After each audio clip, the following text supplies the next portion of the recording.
annual reports on details of the human resource in constitutional commissions, independent offices, and county public services boards and county assembly service board. This report, or rather the reports, should contain details outlining the total number of employees and highlighting their gender, age, county of birth, and county of residence. According to the bill, is that this particular move will facilitate the public service values and principles that require the public service to reflect Kenya's diverse communities and afford adequate and equal opportunities for appointments of women and men, members of all ethnic groups, and persons with disabilities.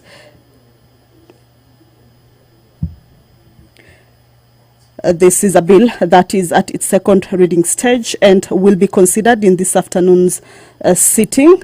The Speaker of the National Assembly, Honorable Dr. Moses Wetangula, is in the chambers. Allow me to hand you over to this live broadcast that is brought to you by the Parliamentary Broadcasting Unit in partnership with the Kenya Broadcasting Corporation. My name is Kamchemenza. Good afternoon. Waheshimiwa, tuombe. Ewe Mwenyezi Mungu, ambaye kwa hekima na wema wako umetuwa nyadhifa za viongozi na mabunge kwa ustawi wa jamii na utawala wa haki wa wanadamu, tukusihi tazame kwa neema nyingi sisi watumishi wako ambao umeridhika kutuita ili tutekeleze shughuli muhimu za jamhuri yetu. Tunakuomba turemshie baraka zako sisi tuliokutanika hapa, na utujalie tuyatende na kufikiria mambo yote yatakayofikishwa mbele yetu kwa njia ya haki na uaminifu, ili tukufu na sifa zako ziendelezwe, na ili kustawisha amani, ufanisi na heri ya nchi yetu, na wale ambao haja zao msikabidhi mikononi mwetu. Amen.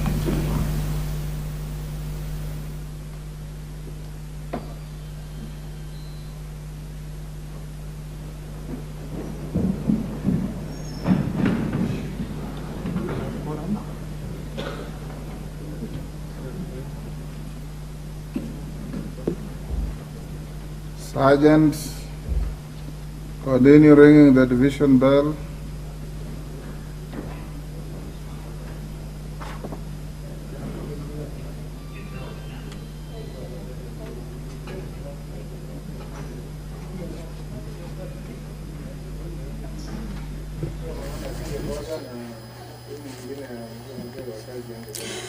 Well, members are still getting into the chambers. Remember, the business of this afternoon is quite heavy. There are two bills in the order of business this afternoon that will require, or rather that are set for division. There is the Public Service Values and Principles Amendment Bill, National Assembly Bill number 46 of 2022. And the House requires at least 50 members to be in the chambers for such an activity to be able to take place. The Speaker has stepped into the chambers and directed that bell be rung for 10 minutes. Of course, this is also to allow the members who are yet, that is the quorum bell that was underway, and as you can see, the Sergeant at Arms has indicated that a quorum has been achieved, 50 members. Allow me to hand you over to this live broadcast that is brought to you by the Parliamentary Broadcasting Unit in partnership with Kenya Broadcasting Corporation. Good afternoon.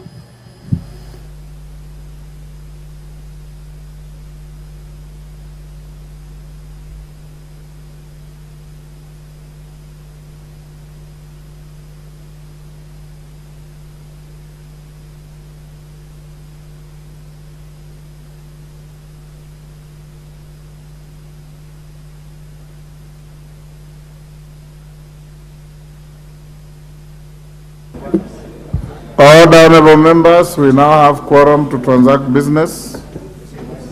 Yes.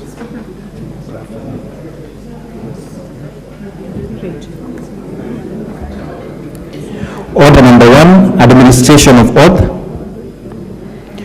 Order number 2, communication from the chair.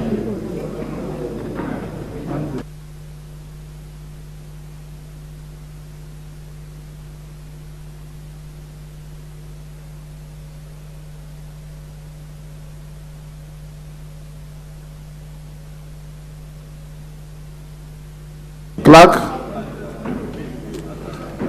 start. Order number 1, administration of oath. Order number 2, communication from the chair. Order, members. Honorable members, allow me to recognize members of parliament from various African countries attending the Global Tuberculosis Caucus, the 4th African TB Summit. Honorable members, I wish to introduce to you a delegation of members of parliament from across the African continent seated in the speaker's gallery. There are quite many, so you bear with me. Members standing, take your seats. This is quite a long list. Bensouda, take the nearest seat. Excellent.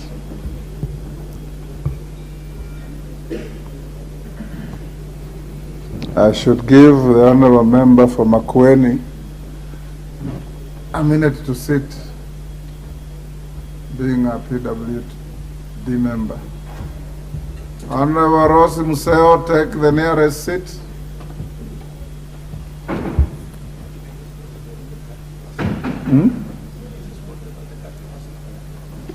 Yes.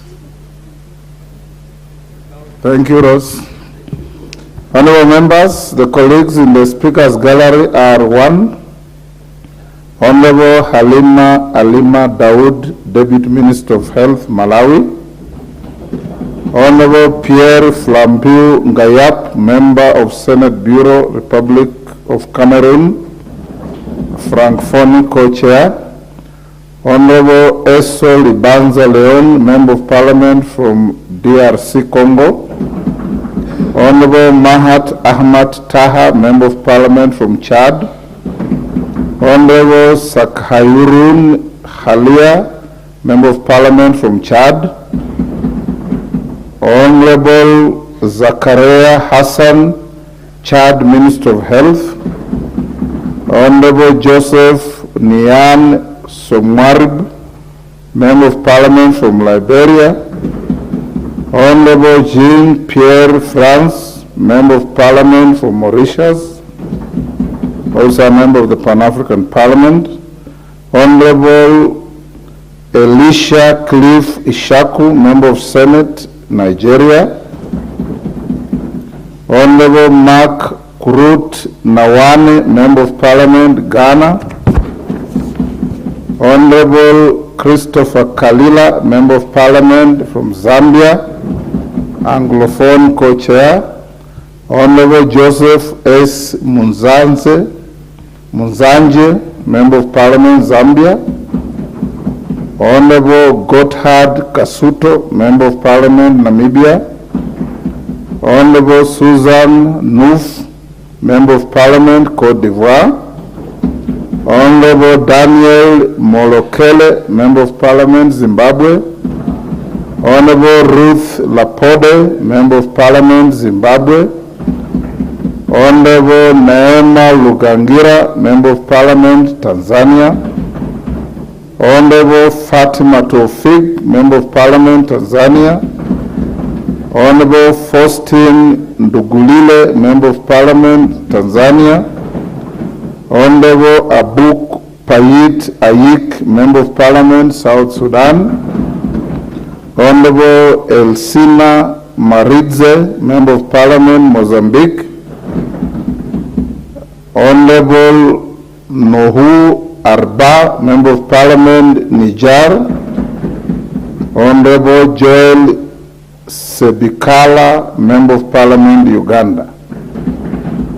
Honorable members, the delegation is accompanied by Ms. Evelyn Kibuchi, National Coordinator, Stop TB Partnership Kenya, Ms. Deborah Ibevi, Francophonie Countries Coordinator, Global TB Caucus, Mr.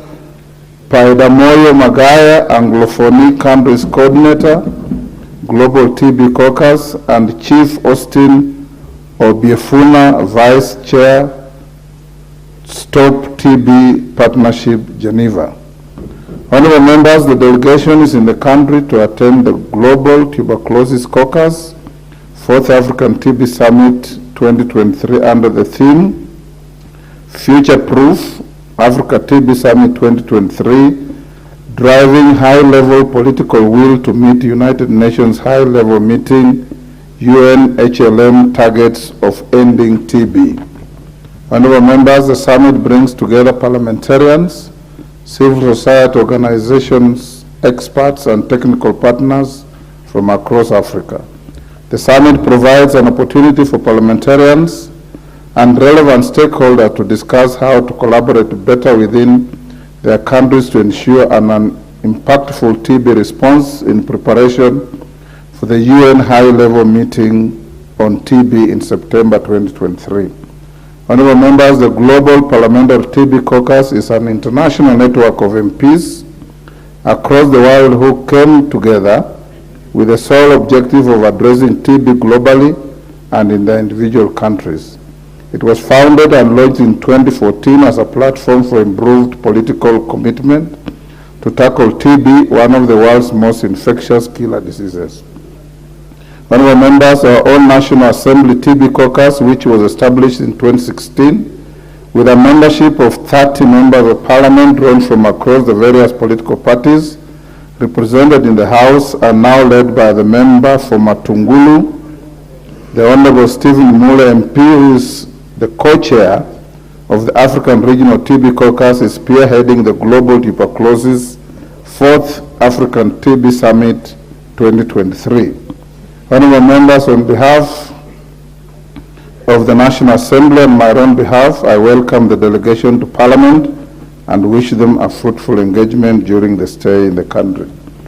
Honorable members, it is important to note that from WHO sources, TB is the most resurgent disease today ravaging Africa.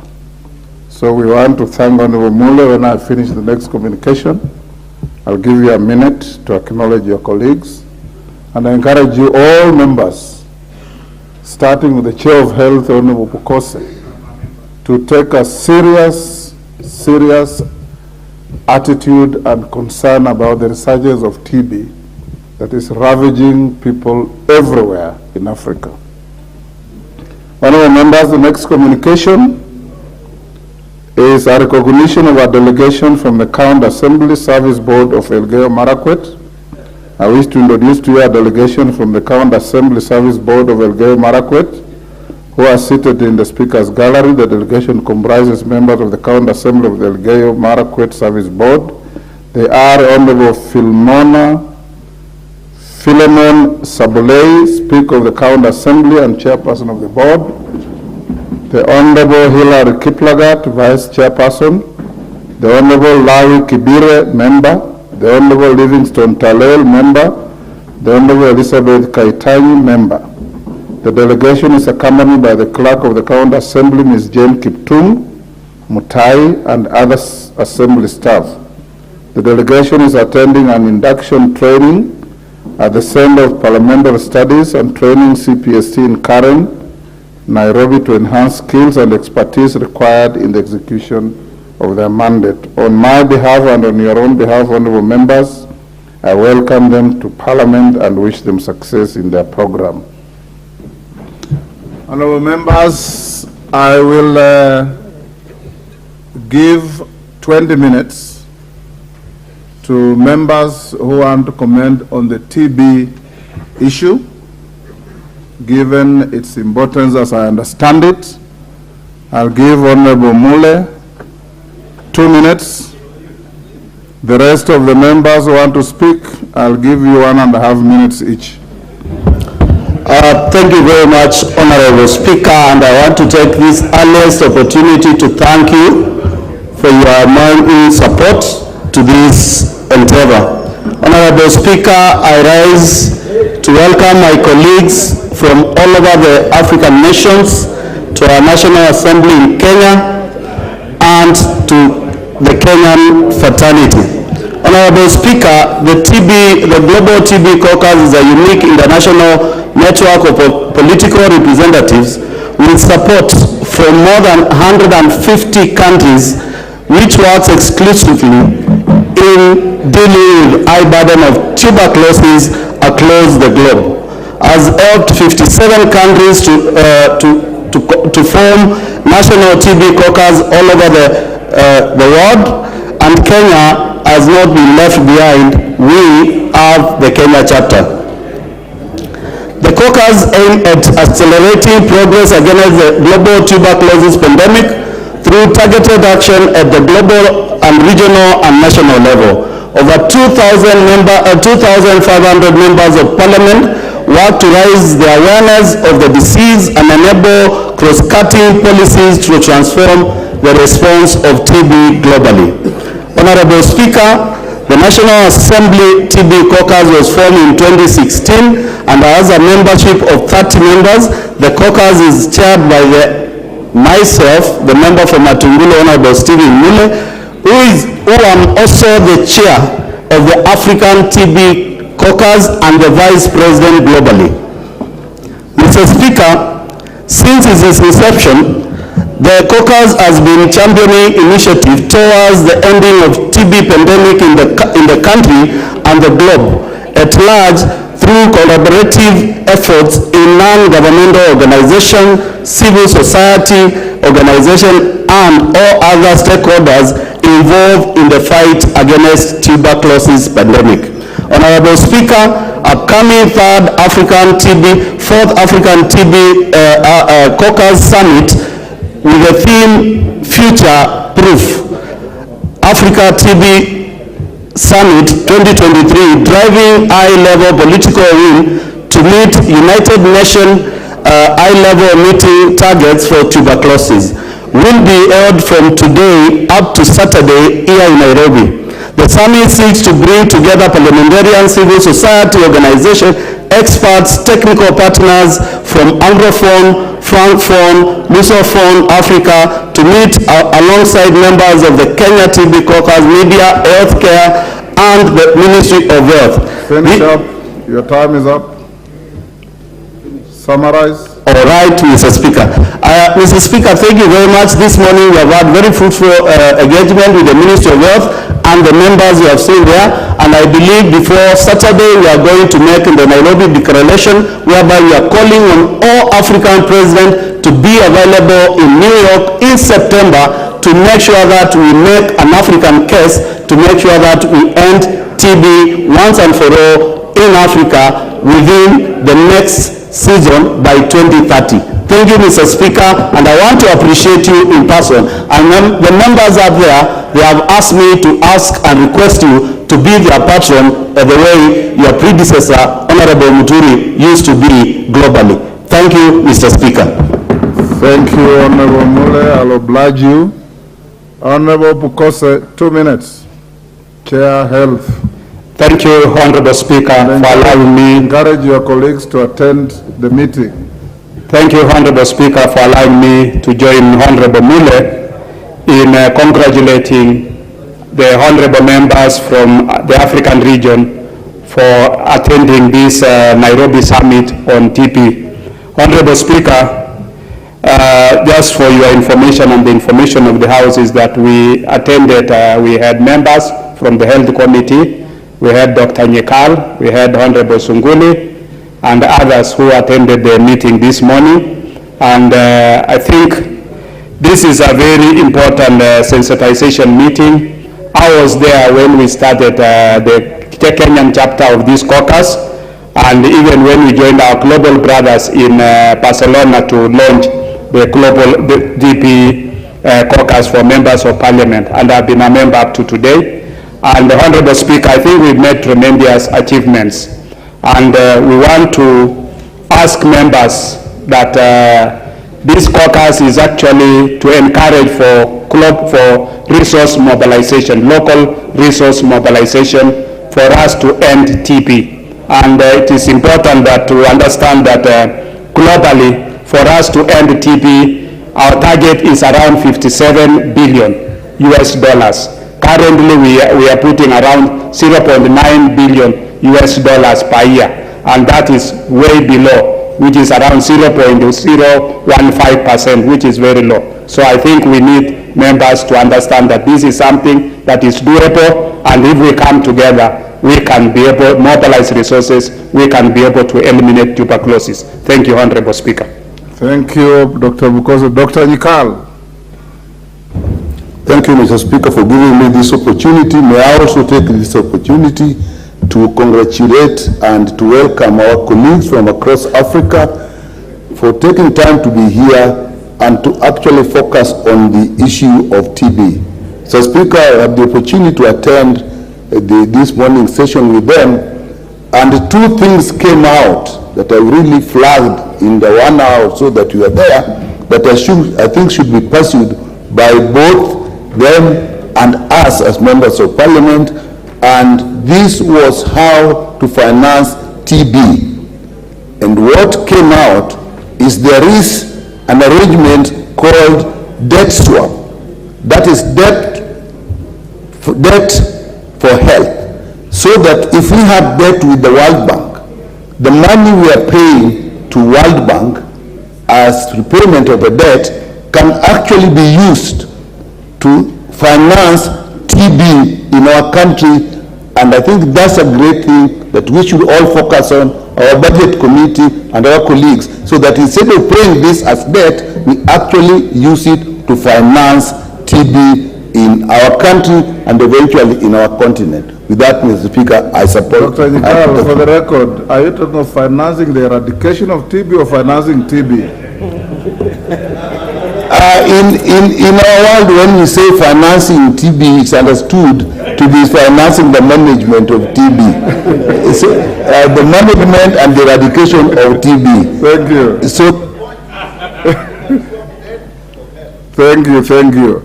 Kitonga Murugara. Thank you very much, Mr. Speaker. The Speaker, I also rise to welcome the delegation from across the continent of Africa to Parliament and to Nairobi for this very important global summit, which deals with one of the greatest ailments, especially in Africa, where TB is known to cut short lives of many people, including young children, the vulnerable, and those who are not able to afford proper medical care. As you discuss the caucus on TB, it's vitally important that you also make a provision in that protocol that you've mentioned, that governments must be prepared to put aside money to finance management and eradication of TB, which, in my view, as a bacterial disease, there is every likelihood that it can properly be managed and it can be eradicated from the surface of the earth, and especially from Africa. Thank you, Mr. Speaker. Thank you, not Dr. Murugara. The next I give to Bidimas. Thank you, Honorable Speaker, and I take this opportunity to laud the efforts being spearheaded by the very competent member of Parliament from Tungulu, who has used the better part of last 3 weeks trying to see how we are going to combat this TB menace. And I want to ask my very good friend, Honorable Pio and I, to learn from the member of Parliament from Tungulu, to use his energy positively and not to waste his time on unhelpful things that don't take this country forward. I thank you, Honorable Speaker. Pio and I.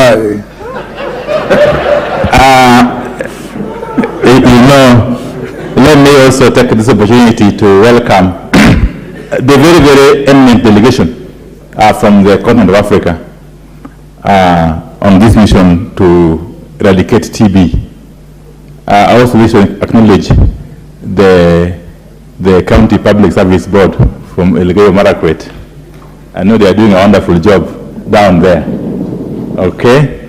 Mr. Speaker, let me thank my good friend, the Honorable Member for Matungulu. Okay? The Honorable Mule has, since the 11th Parliament, been associated with this fight against TB, and very consistently so. If there is a member of parliament whose dedication to the fight against TB needs to be recognized, then it is Honorable Mule. But I want to say this: the fight against TB, just like the fight against any other disease, requires political goodwill from both the executive and the legislature. And I suppose that this mission will not be in vain, that it will add to will add the impetus to the fight against TB, which is a very... Rahim Daud.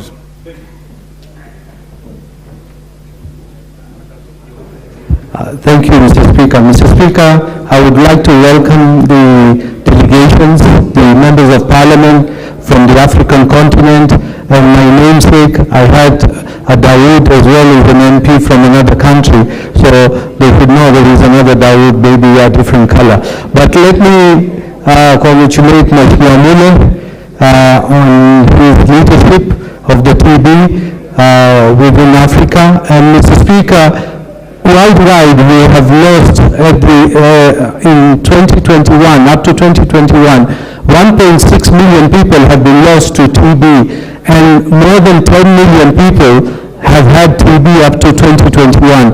So we need to do better interventions to stop TB, because I remember in Mary General Hospital, we used to have a ward dedicated just to TB. So Mr. Speaker, we will, as a legislature, we will join hands with Mheshimiwa Mule and the government, the executive, in eradicating TB completely. Thank you, Mr. Speaker. Timothy Kipchumba.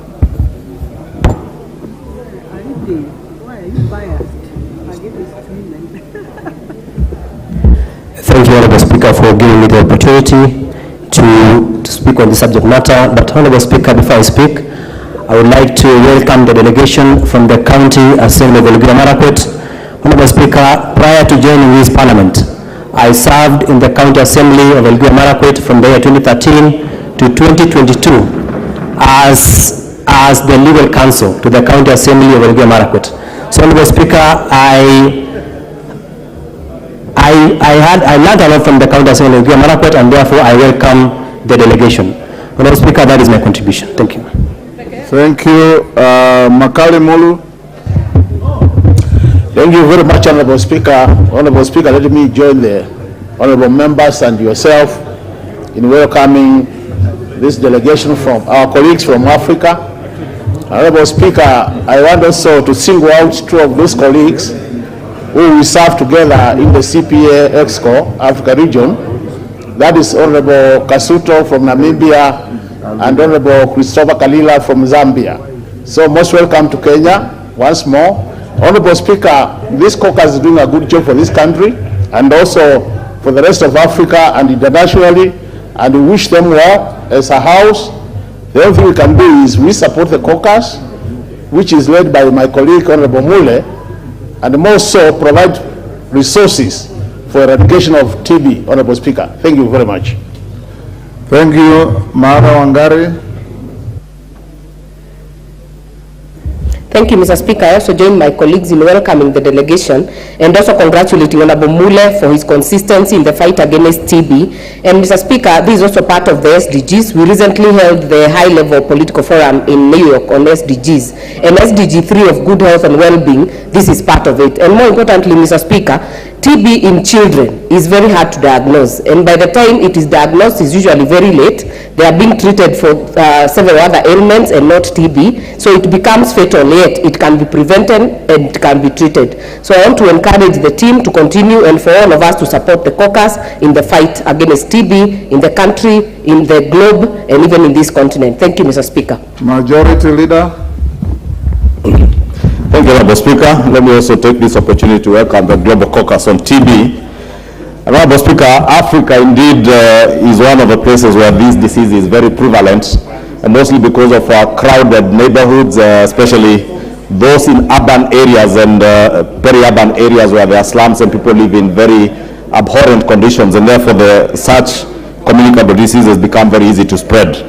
Honorable Speaker, as I welcome them, let me make a commitment that in September, when the UN high-level meeting is convened in New York, the President of the Republic of Kenya will join other presidents in supporting the fight against TB in the world. Honorable Speaker, we are a nation that has against TB and other communicable diseases, but also in ensuring that there is universal health care in this country. And as I welcome them, we commit also as members of the National Assembly and the Parliament of Kenya to support this caucus in the fight against TB. And of course, there is a very good nexus between the prevalence of TB and HIV/AIDS. I hope all these things through the caucus will be able to articulate them, and I welcome them to the Republic of Kenya, the greatest nation in Africa. Thank you, Majority Leader. I think we'll end there. Those who have spoken for all of you members. I know that TB is something very frightening.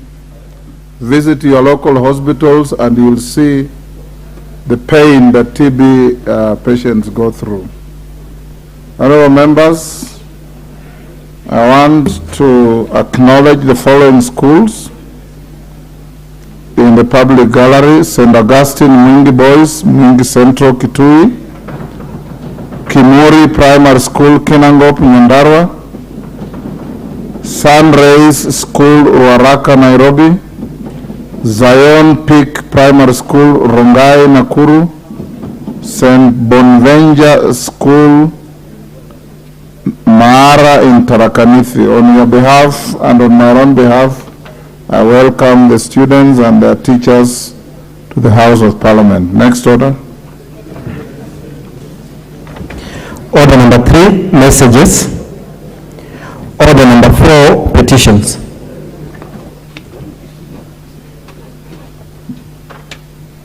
Do we have a petition? Where is it?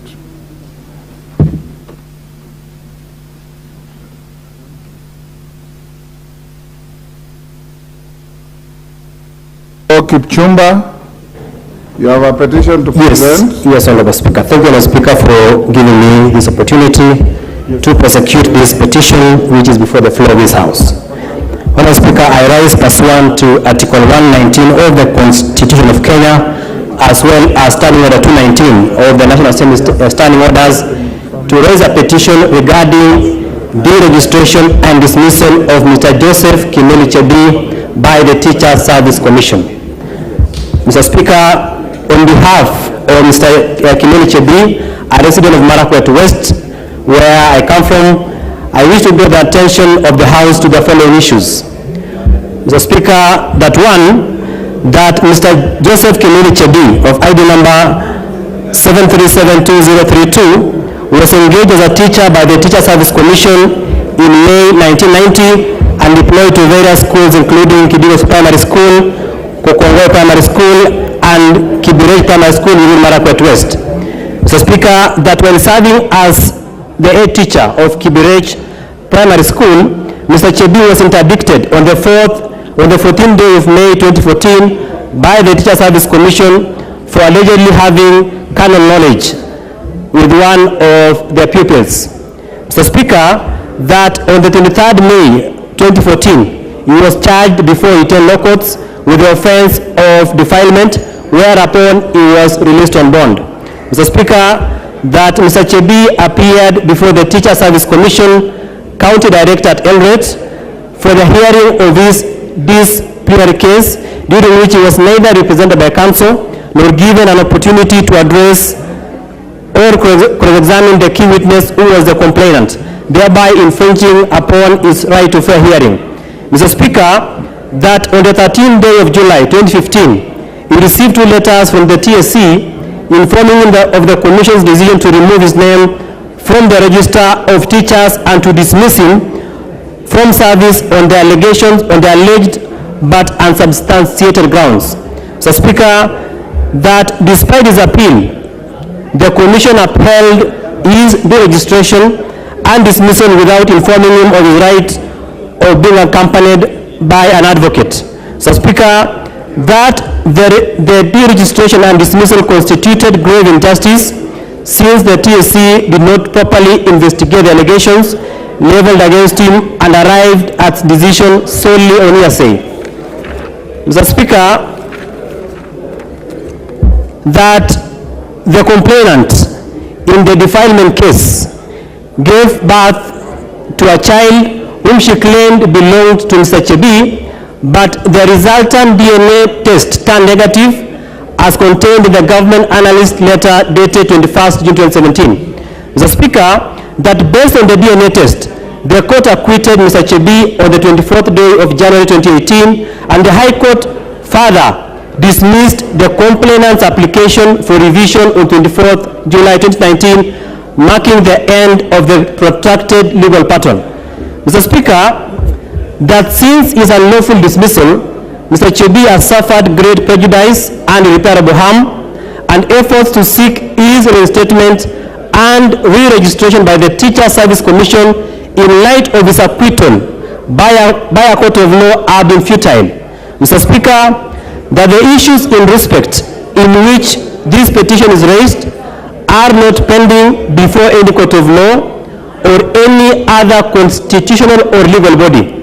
Mr. Speaker, therefore, your humble petitioner pray that the National Assembly, through the Public Petitions Committee,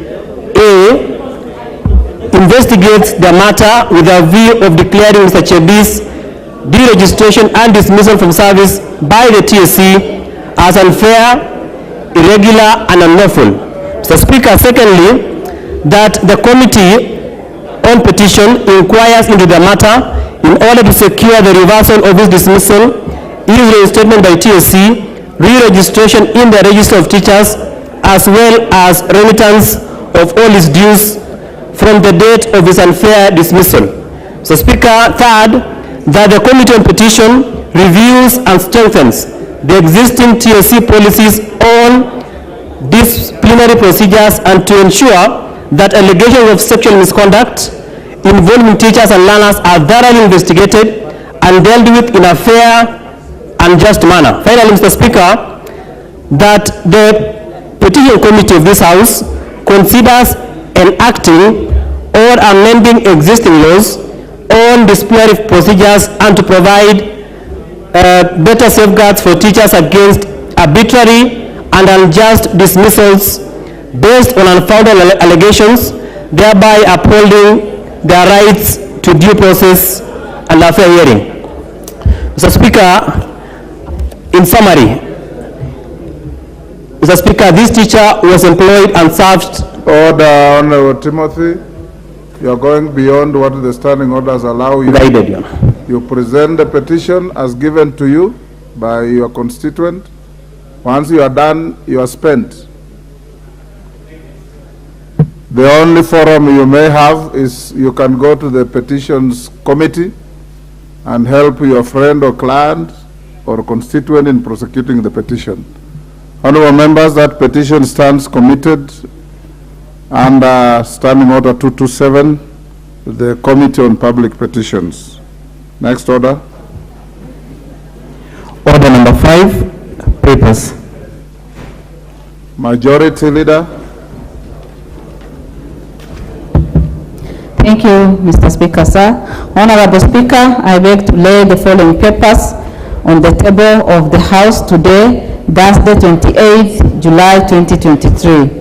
Annual report and financial statement of Kirinyaga University for the year ended 30th June 2022 from Kirinyaga University. Number 2, National Government Budget Implementation Review Report for the first 9 months of financial year 2022-2023 from the Office of the Controller of Budget. Number 3, reports of the Auditor General and financial statement in respect of the following constituencies for the year ended 30th June 2022 and the certificates therein. A. Ruaraka, B. Kasarani, C. Endebes, D. Makadara, E. Kuria East, F. Gatundu South, G. Gatundu North, H. Embakazi North, I. Turkana North, J. Igembe North, K. Vika Town, L. Nyaribari Chache, M. Ugenya, N. Soi, O. Seme, P. Chepulungu, Q. Makwiny, R. Naivasha, S. Kaminini, T. Ndiwa, U. Borabu, V. Nyakach, W. Hamisi, X. Limuru, Y. Ruru, and Z. Ainamoi.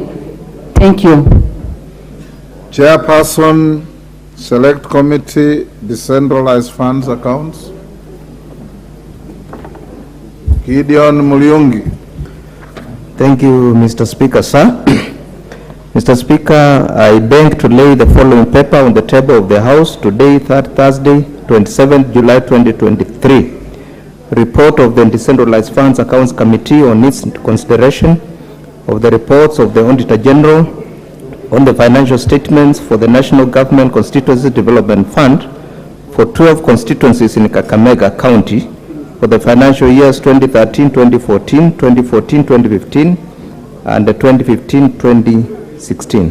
Thank you, Mr. Speaker. Thank you. Next, Chairperson, Public Petitions Committee.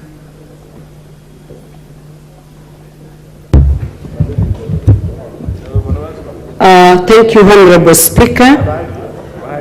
Honorable Speaker, I beg to lay the following papers on the table of the House today, Thursday, 27 July 2023.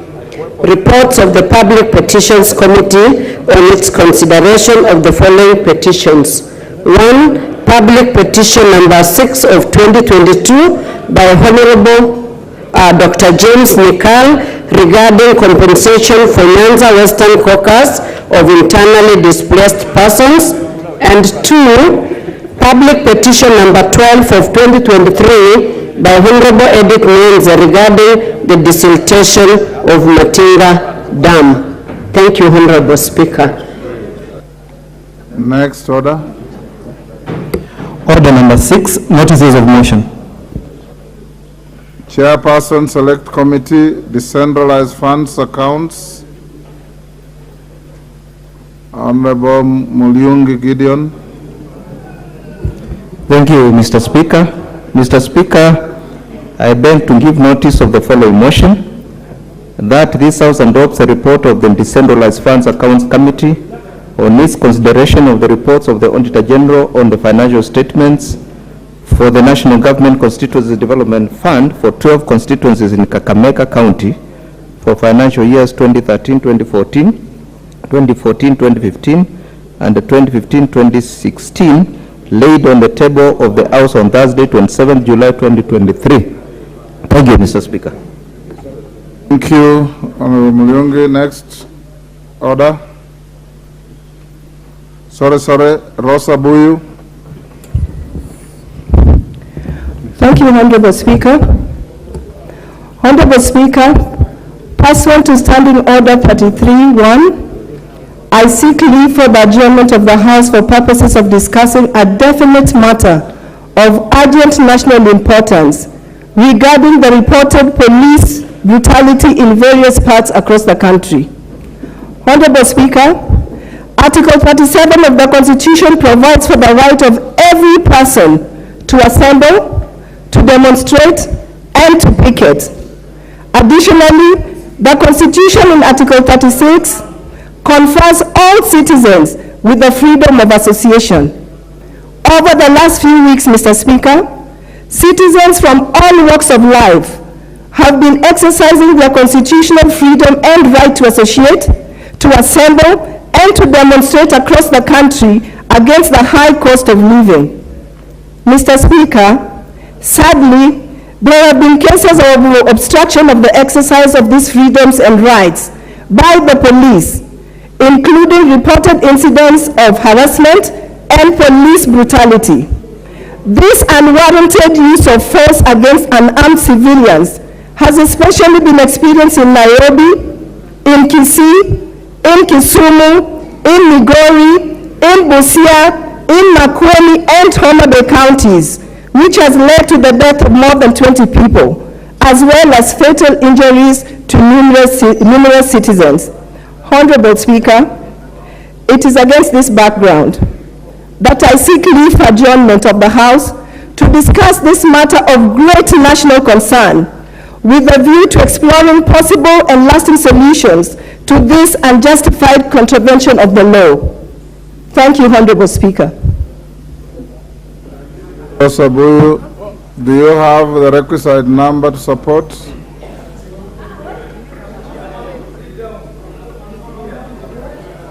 The support is overwhelming. You may take your seats.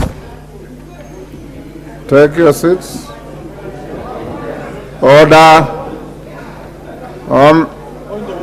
Order. Honorable Rosabuyu. You will be allocated order. You will be allocated time to move your motion after the debate at order number 9. Depending on how it goes, when order number 9 is called, we'll allocate it 1 hour, and after that 1 hour, then you can move your motion. Yes, Honorable Ruku. Give Ruku the microphone. Mr. Speaker, I thank you, and I think the motion is defective because the mover has not quoted the Constitution properly, because the Constitution says, Mr. Speaker, that the public has the right to peacefully and unarmed to demonstrate and picket peacefully and unarmed. She has not quoted that piece of Article 7 the way it's supposed to be. Order, honorable members. I'm sure you know very well that when a member is on a point of order, you can't rise with another point of order. Those are your standing orders. When he finishes, then you can claim a point of order. He's on a point of order. Thank you, Mr. Speaker, for protecting me. What I'm saying, Mr. Speaker, is the fact that Article 7 of our Constitution gives us 2 conditions for us to be able to demonstrate, to picket, to present petition to public authorities, and to assemble. We must do that in an armed manner and in a peaceful manner. The mover of the motion, she has not quoted Article 7 of our Constitution the way it's supposed to be. And that motion is defective, Mr. Speaker. Thank you. Order. Order, honorable members. Order. Order, honorable members. I don't see what is agitating you. He has risen on a point of order to draw the Speaker's attention to what he thinks is a defect in the motion. And you leave it to the Speaker to deal with it. The motion came to the Speaker read through it, the Speaker was satisfied that it is a proper motion and approved it, and it is before the House. The Honorable Ruku is entitled to his argument, and I invite you to vibrantly debate the motion and put those arguments forward when the motion comes. Next order. Not on that same matter. You are anticipating debate. It is not on this motion. If it is, I'll stop you. Wandai. Mr. Speaker, I have no issue whatsoever about the character of the motion. I just want to perhaps request you, in accordance with the traditions and rules, really traditions, let me say so, if you could just be kind enough to give us a specific time for the debate on this motion, rather than leaving it open in the manner you have implied here. Okay. I think I've been very specific, Honorable Wandai. The next order is a question to be put. Then order number 9, I directed that it be debated for 1 hour. So maximum 1 hour. If it ends earlier, this motion will start earlier. But we'll give it 1 hour. Thereafter, the motion will come. It can't be any more definite than that. Yes, Senior Counsel, Tena Molo. Thank you, Mr. Speaker. Mr. Speaker, I think we are all well guided and we respect your ruling. But Mr. Speaker, I think there's a practice that now needs to be called out. There's a practice where when people want to debate, they stand on a point of order. In forgetting that Standing Order 1071B makes it disorderly conduct to knowingly raise a false point of order. Mr. Speaker, I urge that in such cases, it is not enough to let the member finish and then they sit down. That's wasting this August House's time. I think, Mr. Speaker, it is important that we guide the House accordingly so that we can move. Thank you, Mr. Speaker. Honorable Tena Molo, I know that we can rigidly apply the standing orders, as you say. I also know that we need, at certain times, some comic relief in the House.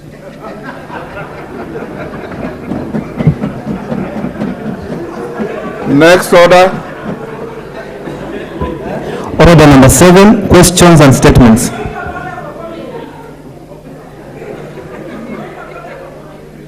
Not allowed.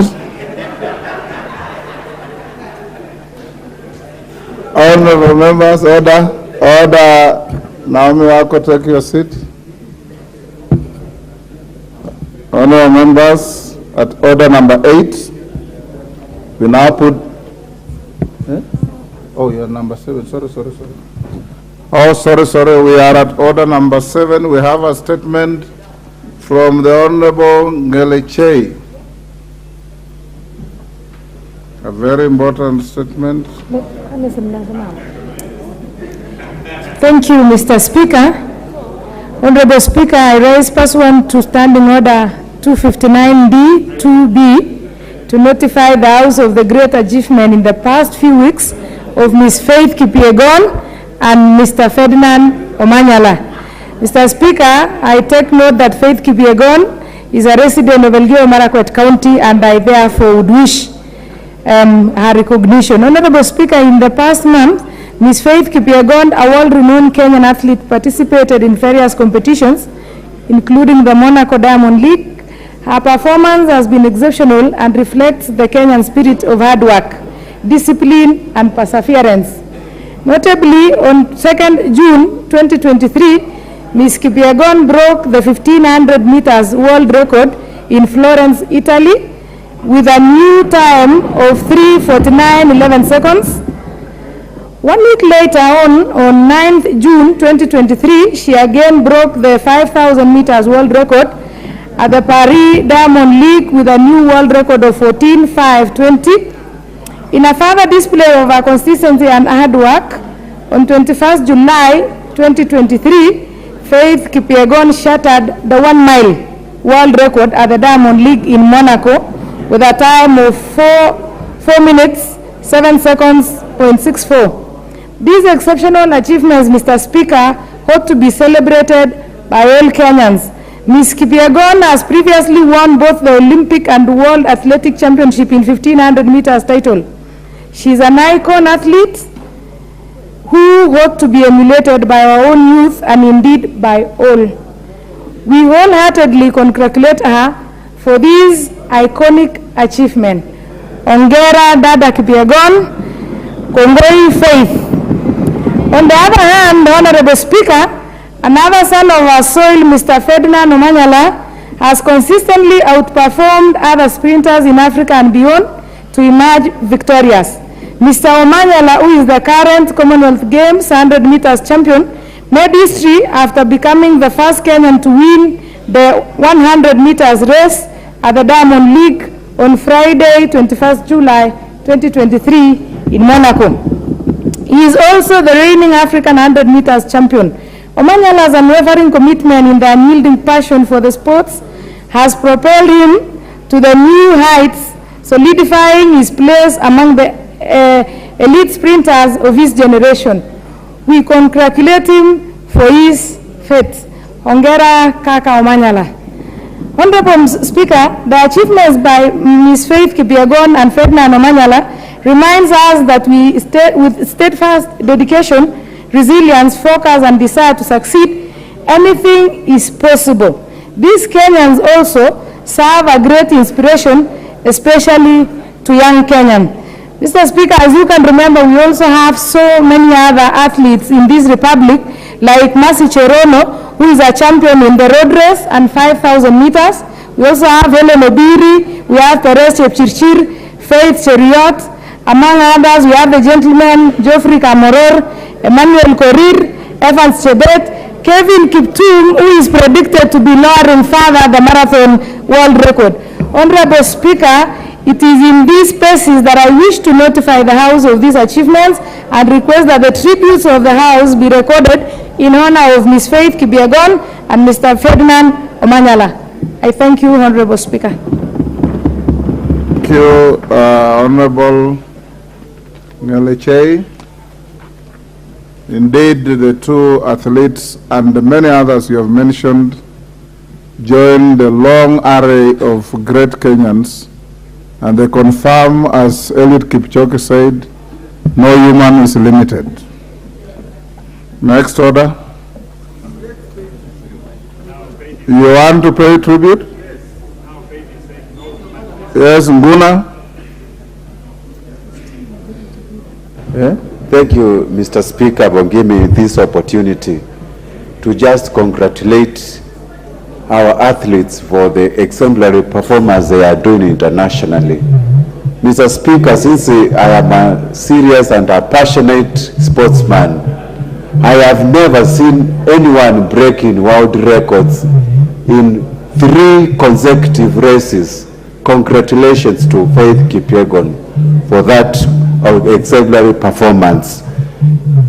Ferdinand Omanyala became the first ever man to win Diamond League 100 meters. That is another world record thing, my Mr. Speaker. It can't go without recognizing them, and so many people who have watched these athletes of late, we are just doing fabulous. I'm wishing them in the coming World Athletics Champions in Ankara, Budapest, all the best, and as we conquer the world. Thank you, Mr. Speaker, for that opportunity. I call upon the members of Parliament actually to pay glowing tribute, or rather to congratulate our athletes and stand with them firmly in ensuring we get as many as possible in the world stage. Thank you very much. Thank you, Nguna. Majority Leader.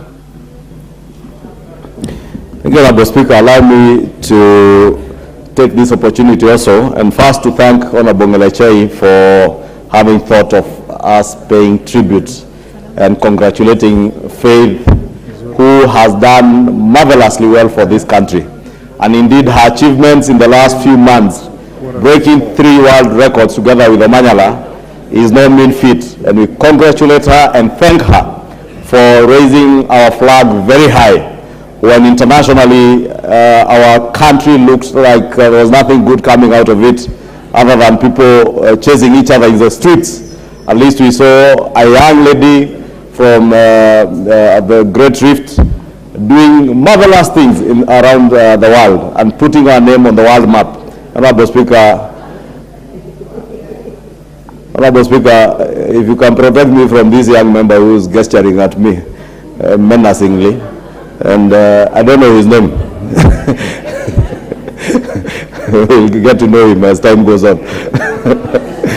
Maybe the Honorable Junet will teach him how to behave in the house, that you don't menacingly, oh, it's called Clive. And I'm told he's an old boy of the school. And at the school, probably when he was at the school, when I was a prefect in charge of discipline, I'd have taught him how to behave even in the house. But Honorable Speaker, I was saying Faith has done this country together with Omanyala a great honor, and we must thank and ask our chair. I hoped our chair sports would have been here because besides these athletes coming back and being honored in State House, we need to come to a point where, Mr. Speaker, even Parliament should be able to honor on behalf of the Kenyan people these athletes, and I hope that the chair of the sports committee is taking notes and will do something towards ensuring that we not just honor these athletes, but also we grow talents, because there are very many other faiths in the world, and not in the world, but in Kenya, who only need nurturing through development of sporting facilities around the country. And I'm sure if we support them through our committee on sports, we'll be able to nurture many more manyaras and many more faiths, and even in other sporting disciplines like football, that is going down, and has been going down over the years, Honorable Speaker. And with that, let me thank Honorable Melechei for that honor to honor Faith Omanyala and all our wonderful athletes in this country. Thank you. Now go ahead and issue your Thursday statement. Oh, thank you, Honorable Speaker. To the usual Thursday statement on behalf of the House Business Committee, pursuant to Standing Order 442A, I wish to give the following statement that on Tuesday, 25th July 2023, the House Business Committee met for consideration of the business for the week. Honorable Speaker, I wish to officially welcome members back from the short recess, and I hope we have all come back invigorated in readiness to perform our roles for the remainder of this part of the session. Honorable Speaker, the House awaits reports on various items of business, and I urge committees to expedite and finalize their reports on bills, treaties, inquiries, and responses to statements and questions to be considered before the House. With regards to the business for Tuesday next week, the House is expected to continue with second reading of the following bills, should they not be concluded today. 1, the National Rating Bill 2022. 2, the Food Feed Safety Control Coordination Bill 2023. The Statutes Law Miscellaneous Amendments Bill 2022 and the Conflict of Interest Bill 2023. Honorable Speaker, I hope the Chair Health and Chair Agriculture have noted that the Food Feed Safety Control Coordination Bill, which they have begun public participation, is slated for next week, so hopefully they have finished that work of public participation and table their report in the course of next week. Honorable Speaker, the debate will also be undertaken on the following motions, should they not be concluded today. Report of the Kenyan Delegation to the Parliamentary Dialogue on United Nations Convention Against Corruption, UNCAC, and Global Parliamentarians Against Corruption, GOPAC, Annual General Meeting. Report on a visit to semi-autonomous institutions of the East African Community. Inquiry into the maize flour subsidy program for the financial year 2022-2023. Report of the Kenyan Delegation to the 146th Assembly of the Interparliamentary Union, IPU, and related meetings. 5, consideration of reports of the Auditor General on the financial statements for various funds. And 6, consideration of the reports of the Auditor General on the financial statements of state corporations, regulatory and governance agencies.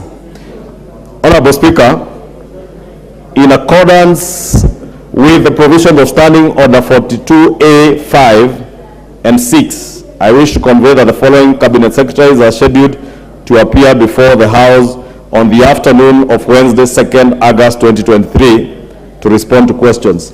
Honorable Speaker, if you can protect me from these members from Nyandarua who are discussing about the growth of potatoes and cabbages. And I appreciate that potatoes and cabbages have grown in Nyandarua, but the member for Oljororok and the county member of parliament for Nyandarua are discussing potatoes and cabbages right behind me and disrupting because I can't bear listen to how prices of potatoes and cabbages have gone down. And they cannot be complaining about the prices of cabbages and potatoes going down when we are looking at the cost of food prices coming down, Honorable Speaker. Order, Wanjiku Muya and your team, maintain silence and order. Honorable Speaker, the Cabinet Secretary for Agriculture and Livestock Development to respond to the following questions. Question number 101/2023.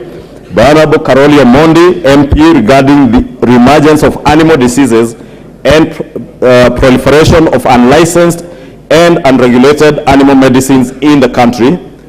2, question number 154 of 2023 by the Honorable Peter Salasia, MP, regarding the production and supply of BT cotton seeds to farmers. 3, question number 155 of 2023 by the Honorable Ruben Kiborek, MP, regarding the establishment of a revolving fund to facilitate the purchase of hides and skins for processing by the Ewasonyiro South Development Authority. 4, question number 156 of 2023 by the Honorable Gitonga Mukunji, MP, regarding the poor pricing of macadamia nuts in the country. 5, question number 222 of 2023 by the Honorable Agnes Pareyo, MP, regarding the revival of Enengetia NCPB depots in Narok North constituency. 6, question number 223 of 2023 by the Honorable Gideon Kimayo, MP, regarding the skyrocketing prices of the fertilizers, especially CAN. 7, question number 224 of 2023 by the Honorable Oku Kaunya, MP, regarding the availability and distribution of subsidized fertilizers across the 290 constituencies. 8, question number 225 of 2023 by the Honorable Abdul Haro, MP, regarding the agreement that the country has with Zambia for the production of maize. And 9, question number 290 of 2023 by the Honorable Rindikiri Mugambi, MP, regarding the quantity of fertilizer distributed to farmers in Vore constituency, Meru County. B is a Cabinet Secretary for Labor and Social Protection to respond to the following questions. Question number 088 of 2023 by the Honorable Brighton Yagon, MP, regarding the welfare of Kenyan workers working in Saudi Arabia and efforts geared towards regulated licensing of recruiting agencies. Question number 089 of 2023 by the Honorable Robert Basil, MP, regarding the incorporation of senior citizens into the older persons cash transfer scheme. Question number 090 of 2023 by the Honorable Brighton Yagon, MP, regarding the formulation policy framework to support children whose parents or guardians are incarcerated. Question number 091 of 2023 by the Honorable Joyce Kamene, MP, regarding the plight of orphans, widows, and widowers in the country. Question number 092 by the Honorable Njeri Maina, MP, regarding the effectiveness of Inua Jamii program since its inception. Question number 160 of 2023 by the Honorable Mashua Waithaka, MP, regarding eligibility of cancer survivors being registered as persons with disabilities. Question number 189 of 2023 by Honorable Zamzam Mohammed, MP, regarding compliance by institutions to the minimum accessibility standards for persons with disabilities. Question number 190 of 2023 by the Honorable Gonzi Rai, MP, regarding the cushioning of elderly persons under Inua Jamii program. Question number 326 of 2023 by Honorable Gideon Kimayo, MP, regarding the unemployment of youth in Keio South constituency. Question 327 of 2023 by the Honorable Caleb Mule, MP, regarding registration and deregistration of beneficiaries of the Inua Jamii program in Machakos Town constituency. Question number 328 of 2023 by the Honorable Mishim Boko, MP, regarding status of beneficiaries under Inua Jamii program in Likoni sub-county. And question number 329 by the Honorable Gonzi Rai, MP, regarding provision of hardship allowance to civil servants in Kinango constituency. Honorable Speaker, the House Business Committee will reconvene on Tuesday, 1st August 2023 to schedule the business for the rest of the week. I now wish to lay this statement on the table of the House. Thank you, Honorable Speaker, and allow me to congratulate the Honorable Kaunya and the Honorable Abdul Haro. Honorable Speaker, you realize these two members have been very keen in utilizing the Standing Order 42A, 5, and 6 in putting questions before Cabinet Secretaries. I think almost every 2-3 weeks they have questions lined up to various ministries, and we must congratulate them. And the Honorable Kaunya, being a seasoned member, has been very keen even to sit through the question time every time Cabinet Secretaries are before the House, and encourage other members to put in your questions to be answered by these Cabinet Secretaries so that you hold them to account for the time and the space they have been given to serve the people of Kenya in Cabinet. Thank you, Honorable Speaker. Thank you, Majority Leader. Next order. Order number 8, the Public Service Values and Principles Amendment Bill, National Assembly Bill number 46 of 2022, second reading. Question to be put. Honorable members, I now put the question the Public Service Values and Principles Amendment Bill, National Assembly Bill number 46 of 2022, be now read the second time. As members of that opinion say aye. Aye. Will those of the contrary opinion say nay? The ayes have it. A bill for an act of parliament to amend the Public Service Values and Principles Act to provide for connected purposes. Honorable members, before I go to the next order, allow me to acknowledge the following schools. In the public gallery, Koibatek Primary School, Eldama Ravine, Baringo. Ntumo Primary School in Maara, Tharaka Nithi. Nzauni Secondary School, Mwingi West, Kitui. Kiandu Primary School, Tetu, Nyeri. And in the Speaker's Gallery, Kilimani Secondary School, Kilome, Mwingi. Kenyatta Secondary School, Nakuru West, Nakuru. On my behalf and on your behalf, honorable members, we welcome the students and their teachers to the House of Parliament. Next order. Order number 9, the National Rating Bill, National Assembly Bill number 55 of 2022, second reading, resumption of debate. Who was on the floor at the time of the rise of the House? Yes, Honorable Junet. Thank you, Mr. Speaker, for giving me to say something. Mr. Speaker, I stand under Standing Order 95, Mr. Speaker. And will I be in order to ask the mover to be called to reply, Mr. Speaker? And that question to be put to the House to decide whether the mover can be called to reply.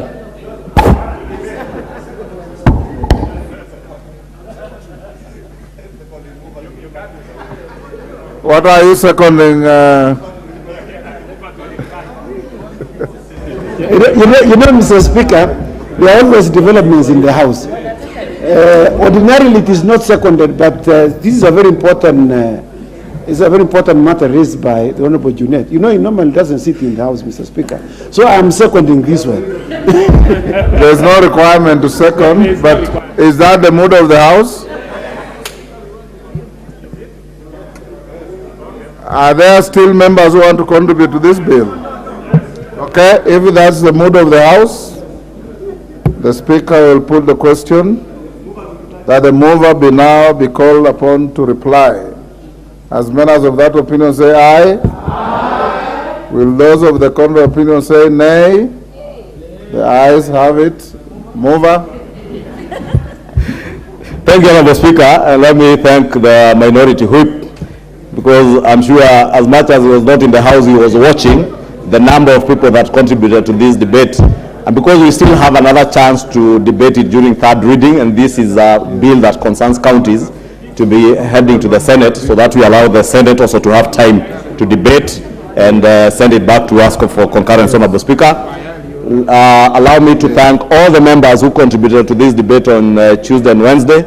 Honorable Speaker, this rating bill, as I said when I moved the bill, and as was repeated by many members, is quite an important bill in helping all our county governments to realize their visions of growing their counties and being able to grow their revenue streams and their own source revenue. And I want to encourage all the counties to start mapping their counties' properties that are rateable, and even working with IT experts in their counties for geopositioning of all these properties, so that when we have this bill eventually become an act of parliament, they will be ready to use modern technology even to determine the level of rates that will be chargeable to other properties.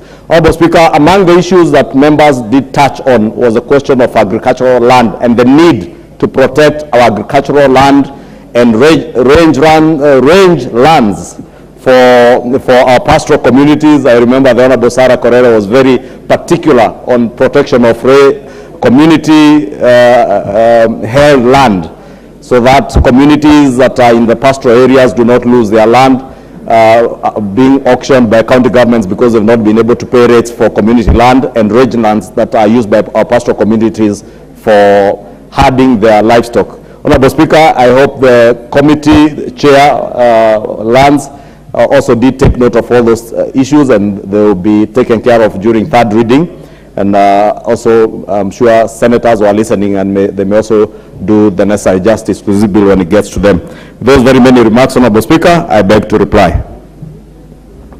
Honorable members, I now put the question. The National Rating Bill, National Assembly Bill number 55 of 2022 be now read a second time. As members of that opinion say aye. Aye. Will those of the contrary opinion say nay? The ayes have it. A bill for an act of parliament to provide for a comprehensive framework for imposition of rates on land and buildings by county governments, to provide for the valuation of rateable property, to provide for the appointment and powers of valuers, to provide for the establishment, powers and functions of the National Rating Tribunal, and for connected purposes. Honorable members, I did give you direction that at the end of order number 9, we'll go to the motion of adjournment. And before I call the mover to move the motion, the House must be guided. One, this is a motion that you debate at the end, there's no vote. It's an issue that you debate soberly. It is a motion arising out of a very, very tight situation for our country. And I encourage each one of you who will contribute to avoid raising unnecessary emotions in the country. We are seeing some positive vibes from the leadership of the country, and I would encourage that we be more encouraging to sober up our country than to fan the fire, than to spill more inflammable material on the fire, because this country needs peace. Even for you as members to do your work, you need peace. We all need peace that will escalate to development in our country and in our neighborhood. So I want to urge you members, and the chair will be very firm, we must debate as honorable members. The chair will not tolerate shouting across the aisle at each other. If a member says something that you are uncomfortable with, you'll be given an opportunity to counter with another argument, other than shouting at each other. Rosabui, you may now move your motion. Thank you, Mr. Speaker. Mr. Speaker, before I move this motion, I'd like to thank you for being very considerate. I'd requested that we move it on Tuesday, but for unseen circumstance it wasn't, and you still provided for Wednesday, and when I put in the request, you moved it today, and I want to thank you for that. Mr. Speaker, I rise to move the motion regarding reported police brutality in various parts of the country. Mr. Speaker, Article 37 of the Constitution provides for the right of... You start by reading the motion as you framed it. That's then what... you start debating. Honorable Speaker, pursuant to Standing Order 33-1, I seek leave for adjournment of the House for the purpose of discussing a definite matter of urgent national importance regarding the reported police brutality in various parts across the country. Honorable Speaker, Article 37 of the Constitution provides for the right of every person to assemble, to demonstrate, and to picket.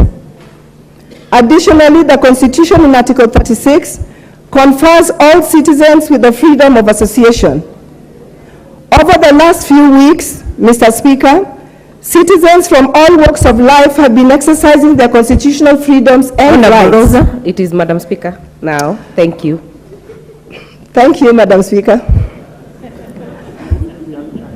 I should have been the first one to correct that. Thank you, Madam Speaker. To exercise their constitutional freedom and right to associate, to assemble, and demonstrate across the country against the high cost of living.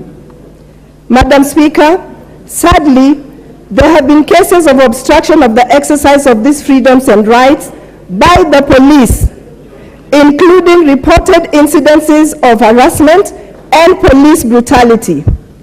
This unwarranted use of force against unarmed civilians has especially been experienced in Nairobi, in Kisii, in Kisumu, in Migori, in Busia, in Mombasa, in Makwiny and Homa Bay counties, which has led to the death of more than 20 people, as well as fatal injuries on numerous citizens. Honorable Speaker, it is against this background that I seek leave for adjournment of the House to discuss this matter of great national concern, with a view to exploring possible and lasting solutions to this unjustified contravention of the law. Madam Speaker, this afternoon I hold the Constitution of Kenya in my hand. This Constitution that we passed overwhelmingly as Kenyans does two things for me. The two things that stand out for me, Madam Speaker, is that this Constitution makes every Kenyan citizen equal to the other. And in all the things that subscribed in this Constitution, it does not leave any Kenyan behind.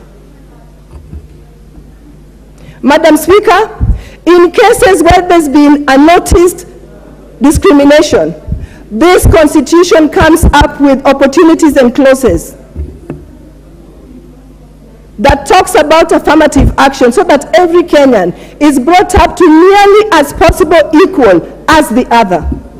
Madam Speaker, in other words, there is no Kenyan who's less of a Kenyan than another Kenyan. Madam Speaker, the next thing that this Constitution did for me is that when you look at Article 244, coming from the bloodshed of 2007 and 2008, the Constitution introduced, very radically so, National Police Service, away from National Police Force. Because the Constitution recognized that in 2007 and 2008, the police were brutal and a lot of lives were lost as a result. And if you look at 244C, one of the specific mandates that National Police Service is given, and I quote, Madam Speaker,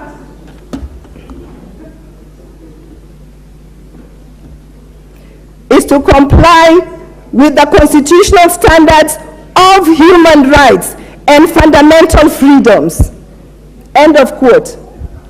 Madam Speaker, one such freedom is enshrined in Article 37 of this Constitution, where every Kenyan is given a right and an opportunity to picket, to demonstrate, if they so wish. Madam Speaker, a honorable member said that we should not overlook two words, peacefully or peaceably, and unarmed. Madam Speaker, I stand here to say that in the recent past, all the maandamanos or demonstrations that have had no presence of police have ended up being very peacefully.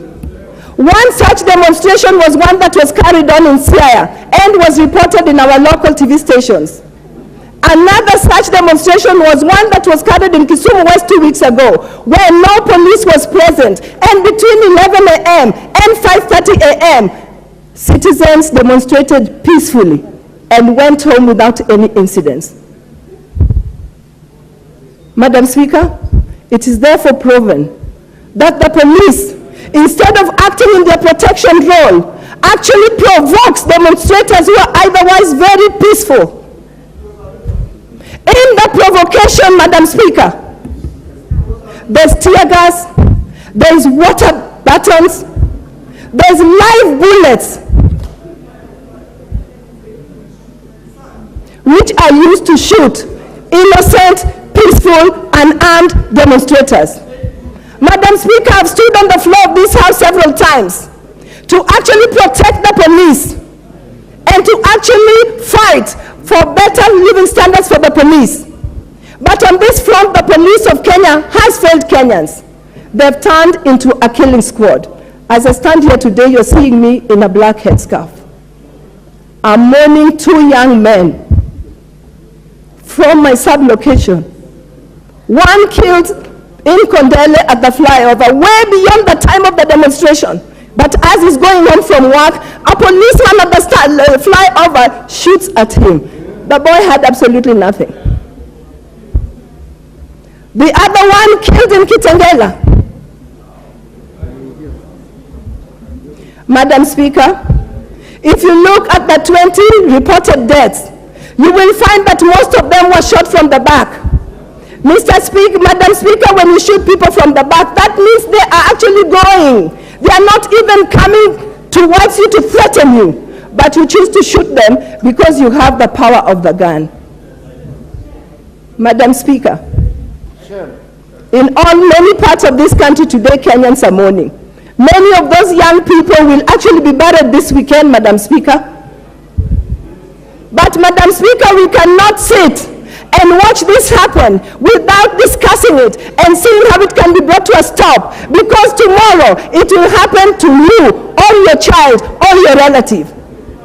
Madam Speaker, despite the fact that the National Police became a service and not a force, Madam Speaker, the curriculum of the training of the police still remains the same. And it's for this House to actually ensure that even the training of the police changes so that the police becomes a service and not a force. Madam Speaker, I don't care which side of the divide you're from. Because when the time comes and you face that policeman with a gun, a policeman who's only been trained to shoot, you will die, whether you belong to which side of the political divide.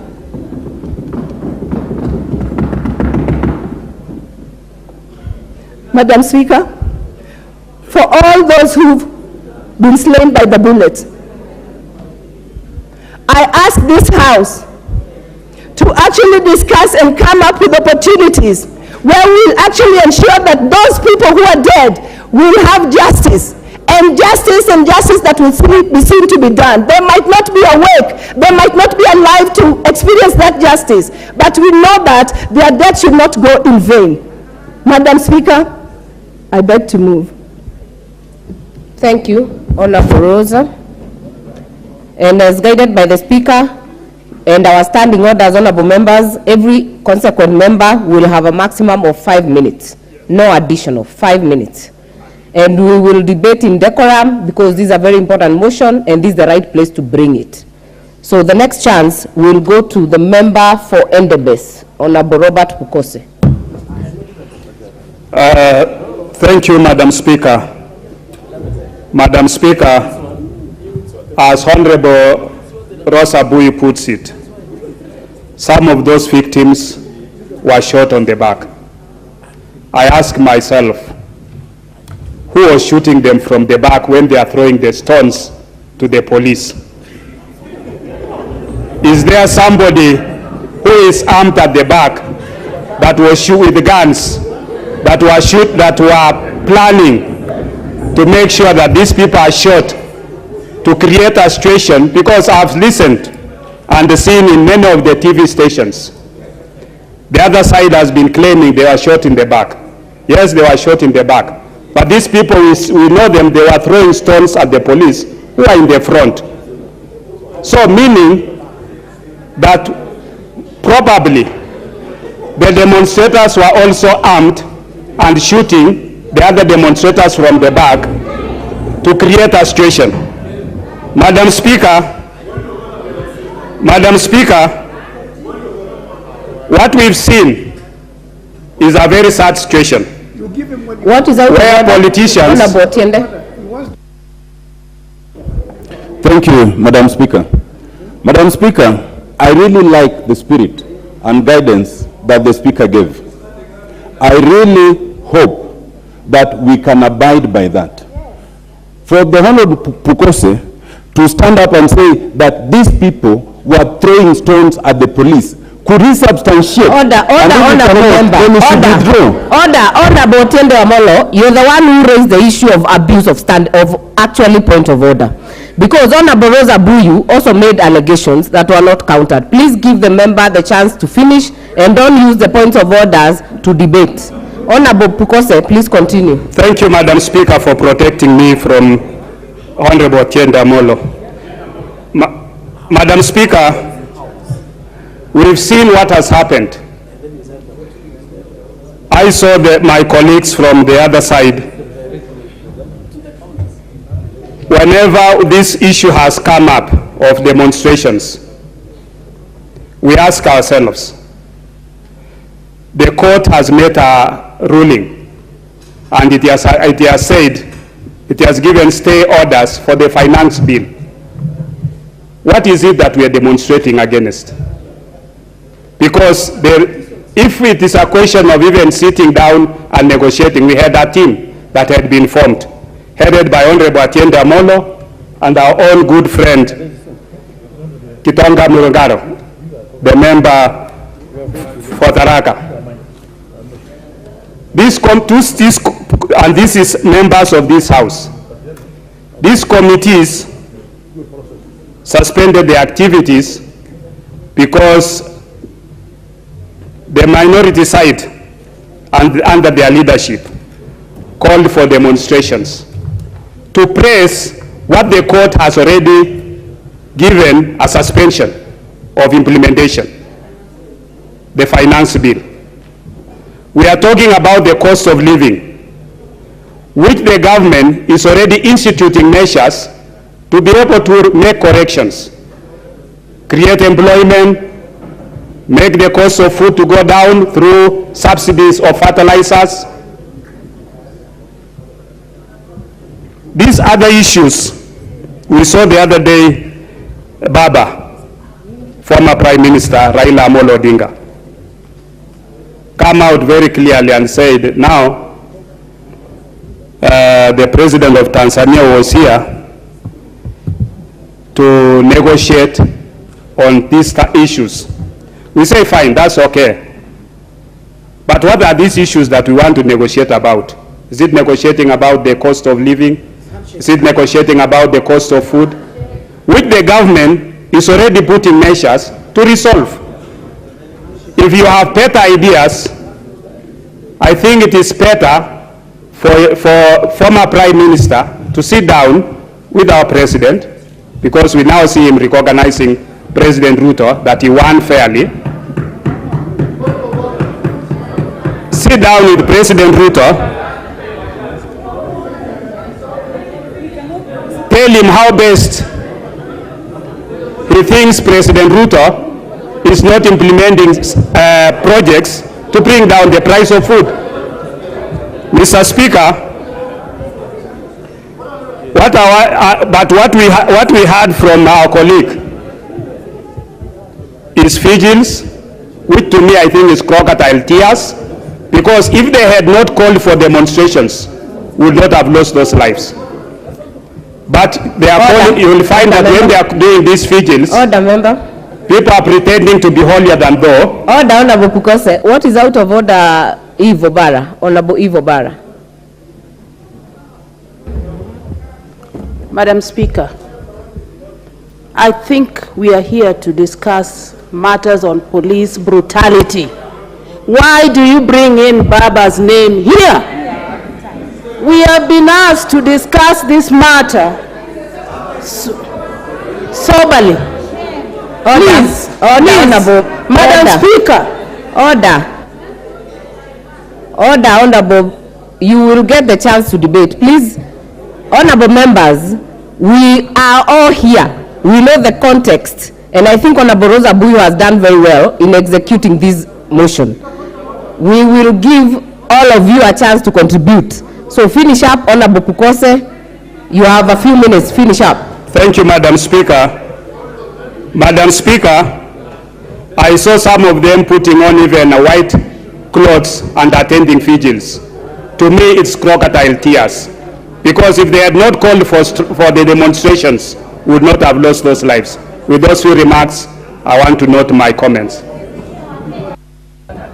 Order, members. The next chance, there is no one on the floor that cannot be anything, possibly out of order. We will give the next chance to the member for Alego Usonga, Honorable Samuel Atandi. Thank you, Honorable Speaker, for giving me the opportunity, Honorable Speaker. Honorable Speaker, I rise to support the motion which has been moved by my colleague, the Honorable Rosa Buyu. And Honorable Speaker, this matter is very serious. It's very serious that when I hear my colleague, Dr. Pukose, speak like we are here to joke, Honorable Speaker, it's very sad. Honorable Speaker, as one of the people who participated in these peaceful demonstrations, I want to say, Honorable Speaker, that the police decided to engage in genocide in this country. And Honorable Speaker, we know that the police serves the regime that is in power. The regime which is in power. What is out of order, Leader of Majority? Honorable Speaker, you know, our standing orders are very clear, Honorable Speaker, on matters of statement of fact, Standing Order 87. And the member, if you can protect me from Honorable Tiende Amolo and ask him to hold his emotions and allow me to say what I'm saying, Senior Counsel. Honorable Speaker, I was saying, the Honorable Member Samuel Atandi has said that the police engaged in genocide. Honorable Speaker, unless the member can substantiate what genocide is and how the police engage in genocide, and I think that is what the Honorable Speaker was telling us, to stop playing to the gallery and stop saying things that are emotive. So, because when you say the police engage in genocide, I could also stand here and say someone else, and I don't want to mention any names, also engage in genocide. And I don't think the Honorable Speaker is going to help us. I think it's only fair that the Honorable Atandi either withdraws the matter of genocide or substantiates. Honorable Atandi, I refer you to Standing Order 87, 1, 2, actually all the way to 6. Kindly be careful with your wordings. Genocide, you will have to substantiate. Yes. A genocide, you know how to define a genocide. You will either substantiate or you will withdraw. Madam Speaker. Order, members. Information is only to the member. Information. Do you want to be informed, Honorable Atandi, by the Leader of Minority? Madam Speaker, I have 5 minutes. I need to execute my point. Well, so I will ignore the majority leader because he's not making any point. You cannot ignore. Of 36 localities, 21 are LUOS. Of 136, 70% are LUOS. You can read. Madam Speaker, Madam Speaker, I have a list. I have a list of the people who have died in these demonstrations killed by the police. And 90% of the people who have been killed are members of the Luo community. Do you want me to define genocide for you? Order. You want me to read for you the list of the people who have been killed? Order. The list I have here, 90% of the names of people who are killed are members of the Luo community. So what are you telling me? Honorable Atandi, order members,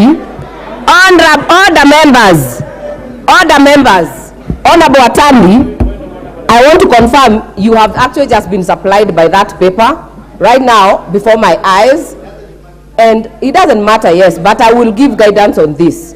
Genocide, you know how it is defined in the Constitution and even in the dictionary. You will not use uncertified information on the floor of this House. We will need to know the source to be certified and to be tabled. Yes. So, honorable members, order members, we will not waste this time, surely, ping-pong between that. Honorable members, Honorable Atandi, if you have a certified document, you know how to go about it. And it cannot be hearsay. Madam. What is out of order, Honorable Pukose? Madam Speaker, Honorable Atandi has made a very serious allegation claiming that 90% are LUOS, and I think that is wrong. It is profiling our community, which should not be, which I think is out of order, Madam Speaker. It should not be. We should not encourage profiling of our community.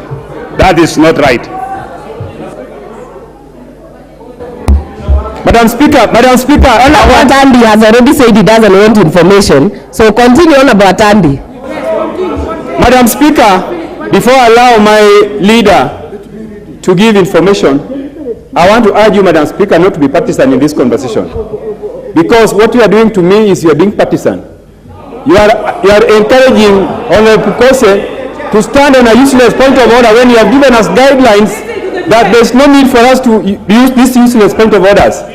Honorable Sandy, you will not cast aspersions to the chair. That one I will not allow.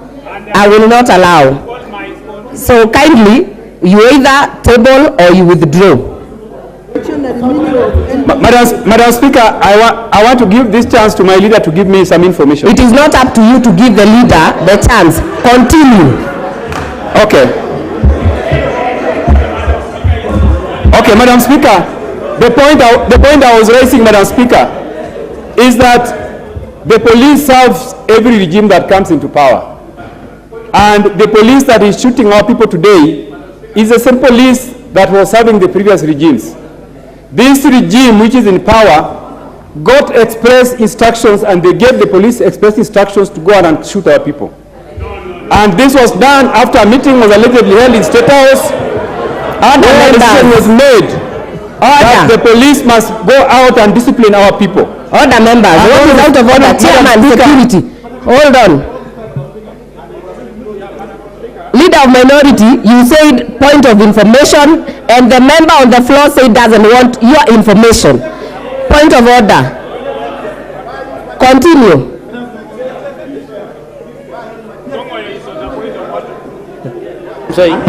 Madam Speaker, I think you already kind of made a ruling. One, that we cannot able to use unsatisfied documents here on the floor. Two, the honorable member must withdraw the word genocide before we move on, Madam Speaker. Yeah, because, Madam Speaker, where are those instructions? I think the Speaker made it very clear when we, actually when we started, that we must able to handle this issue with a lot of decorum. Do not debate, Honorable Tongo, don't debate. Fine, let the member withdraw. Debate. And we won't satisfy. No, your time is up. Don't debate. Continue, Honorable Atandi. Madam Speaker, thank you very much. So, Madam Speaker, let us not pretend that the police on their own can wake up and go and shoot people. Honorable Atandi, are you able to table a certified document to the floor of this House on the numbers and the names? I will. If you are not able to, you will withdraw. Not read. Order, members. Madam Speaker, give me a chance to make my point. Not read. Give me a chance to make my point, Madam Speaker. Madam Speaker, give me a chance to make my point. My point is very clear, Madam Speaker. Honorable Atandi, we are in agreement. I am not gagging you. And the issue of contention is the issue of genocide. And there are two ways. You either table a certified list here on the floor of the House, or you withdraw. There are just two ways about it. Madam Speaker, this list I want to table has been certified by Senior Counsel Otiende Amolo. So, the list is here. I can table. Let me table the list to you so that you can look at it. Honorable Atandi, walk to the table. Walk to the table.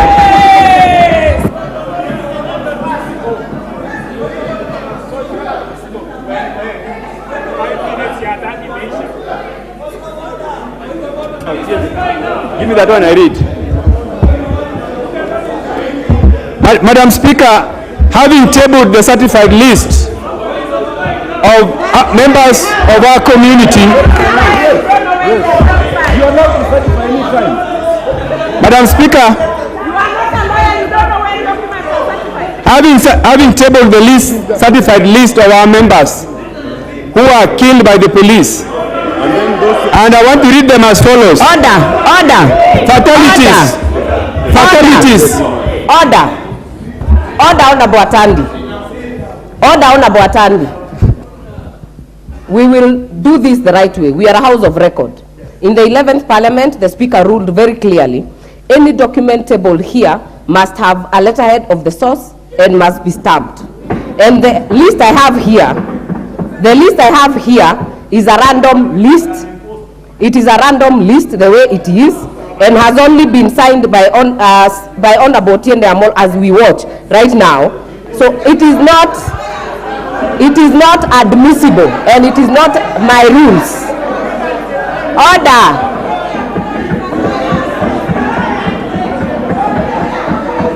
Order, members.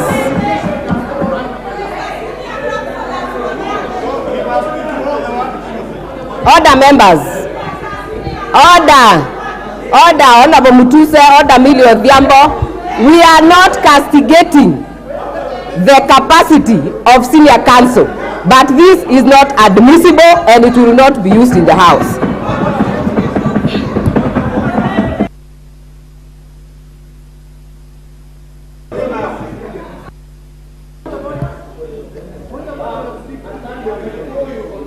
Honorable Atandi, you will withdraw the word genocide and you will continue.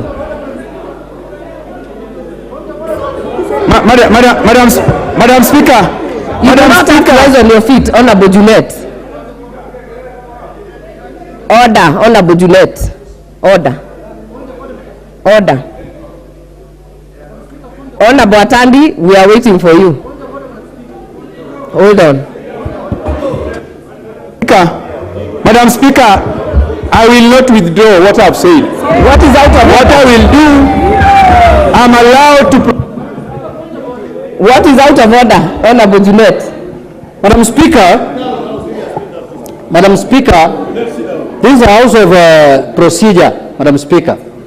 And as you have said very well here, that the document tabled by a member must have a letterhead and must be authenticated. Madam Speaker, let me ask you a question as the Speaker presiding over this. How do you expect the dead bodies to have letterheads? These are people who are dead. Where do you want them to get letterheads from? These are people who are already dead. Where do you get the letters from, Madam Speaker? These are dead people. Order. Order, Honorable. Where do you get letters for dead people? Order. Order. Order. Order, Honorable Juliet. Order, Honorable Juliet. How did they write these names, if at all they are dead? Order, Honorable Juliet. Order. We have sources of statistics in this country. You don't have to be alive. You actually can be a part of statistic, even when you're not alive. So, Honorable Atandi, wind up. Withdraw that genocide.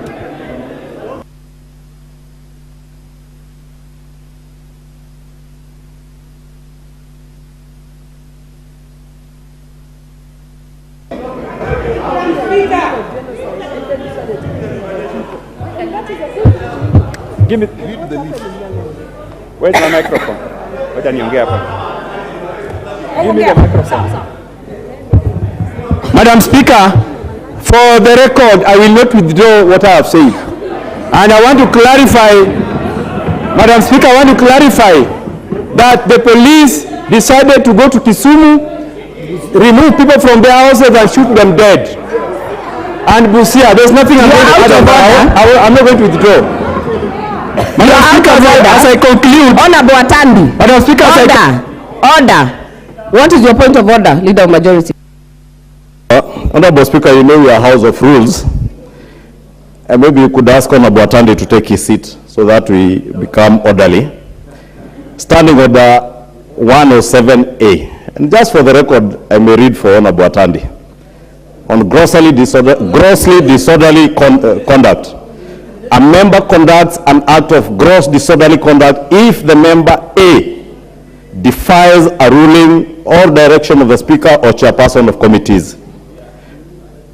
Honorable Speaker, you have given a direct order asking the Honorable Atandi to either withdraw the use of the word genocide without substantiating and proceed with his speech. And he has categorically told you he shall not withdraw.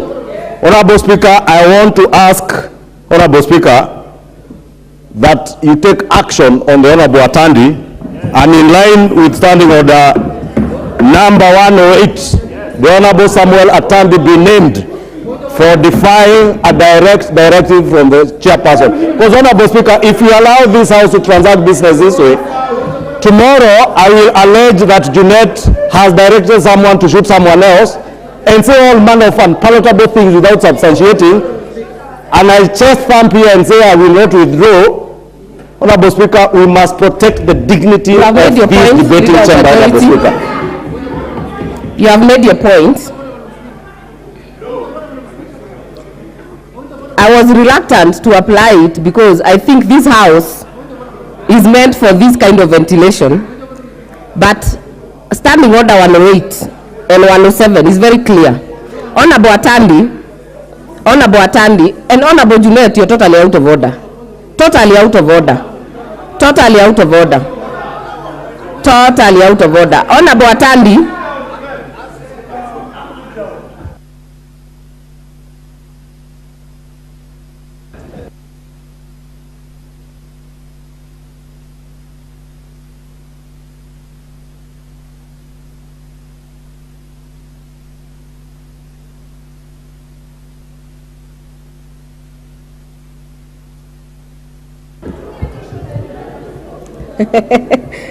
Order members.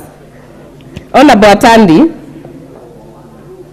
I will, instead of using Standing Order 107, I will apply Standing Order 91 on responsibility of statement of fact, and 91(1) is clear that a member shall be responsible for the accuracy of any facts which the member alleges to be true and may be required to substantiate any facts instantly.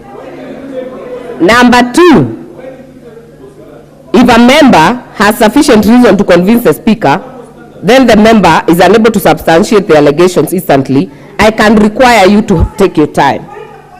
So I will use 91 and give you up to the end of the session to either substantiate or withdraw.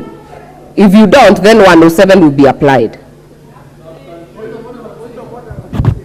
Order members, we will go on with the debate. We will go on with the debate. The next chance will go to, I think the women might bring some sanity. I'll give to Honorable Phyllis Barto.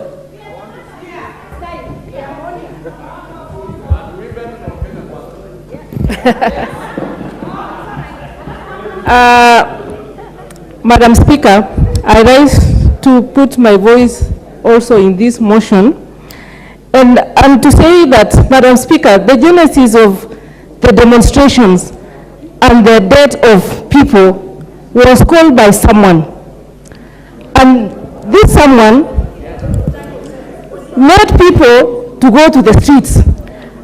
Madam Speaker, for the first time, our police really worked hard to sort out situations, and they were overwhelmed, they were abused, they were thrown at stones.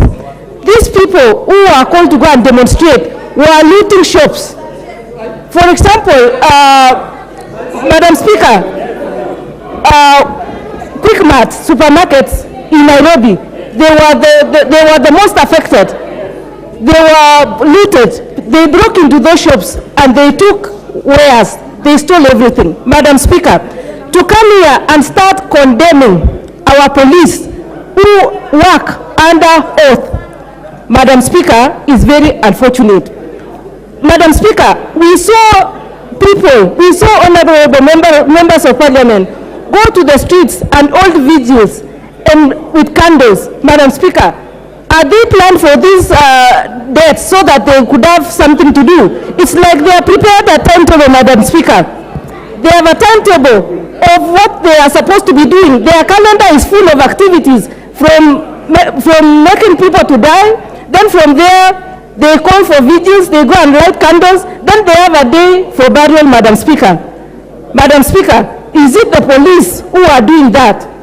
It is unfortunate for us to come here and start wanting to condemn our policemen, yet the root cause of the problem is maandamano. Who calls for this maandamano? These leaders who are here and they want to condemn the police, our leaders, our honorable members who are here and they want to condemn the police are the people who are out there always calling for members of the public to go to the streets. Who will protect those people who are doing business? Who are going to protect those people who are in their shops? Madam Speaker, it is our time. We create a space, a picketing space for those people who want to andamana, so that instead of going to destroy property, instead of going to disturb peace of people who are doing their everyday business in life, they go to those spaces, make noise, picket, scream, and at the end of the day, they go back. Madam Speaker, I come from Molibden. In Molibden, we are maize farmers. Our people are very busy in the farms. They are growing maize. The price of maize at the moment is good because people are working hard. Why do they want to call other people to go to the streets and want the cost of life to come down? How can the price of maize be reduced and yet people are working very hard? Madam Speaker, I think what we are saying here is that let the police do their duty. It is not the police who are killing those people. Can they go and find out who are killing these people? They know. They even have a list of the dead. How do they know? Can you tell us? Can they tell us who are killing these people? Can they come out clear and tell us who are the people behind these deaths? Otherwise, Madam Speaker, our police are very innocent. Even them, they lost lives. Can they tell us who killed these police? Yes. Because the other day we were shown in the papers. Can you tell us who killed those people and who killed the police? Thank you, Madam Speaker. Other members, member for Kimilili. Thank you, Madam Speaker, for giving me this opportunity to wade into this matter. And even as we proceed, we have to be aware of what is factual, Madam Speaker. One is that we had armed young men who entered the mortuary in Kisumu town, threw the bodies of the dead people, and took everything away. This is a fact, Madam Speaker. It is also a fact that the same young men went into a supermarket belonging to Mr. Hussein. They looted everything to the tune of more than 200 million, Madam Speaker. This is a fact. In Nairobi here, we have men who went to a supermarket in Kitengela. They looted they looted everything, took everything away, Madam Speaker. Madam Speaker, it is also a fact that we have seen on TV police officers being chased by this motion, Madam Speaker. This motion has been brought here to serve two purposes. One is to sanitize the same fellas who are causing anarchy, who are arming young people in this country, who are destroying properties of innocent Kenyans, including police station, Madam Speaker. This motion is also brought here. Order. Madam Speaker. What is out of order, Honorable Masara?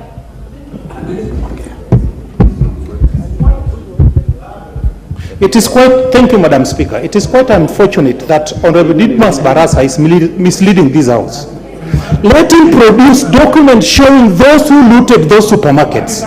It is in record in this country. Let us not reduce Parliament to where somebody can talk. As somebody was charged by murder, killing people by gun, cannot come in this Parliament and start lecturing people on issues of Honorable Masara. Order. Honorable Masara.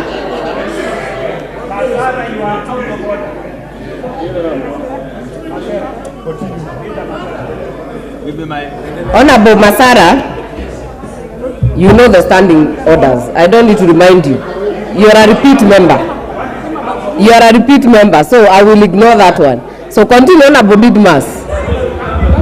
Madam Speaker, I said, and I want to repeat again here, that the aim of this motion is to intimidate the IG of the National Police Service, and I want to ask the IG not to be intimidated by this motion, and that Kenyans are with him. He must protect properties and the life of the Kenyan people, Madam Speaker.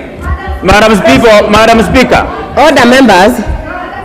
Order, members.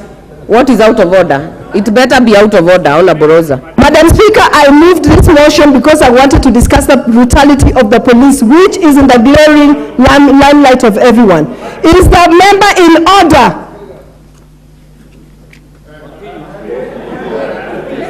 Is the member in order to claim that I, Rosa Akinibuyu, brought in this motion so that it can be a cleansing act of some people that is imagining.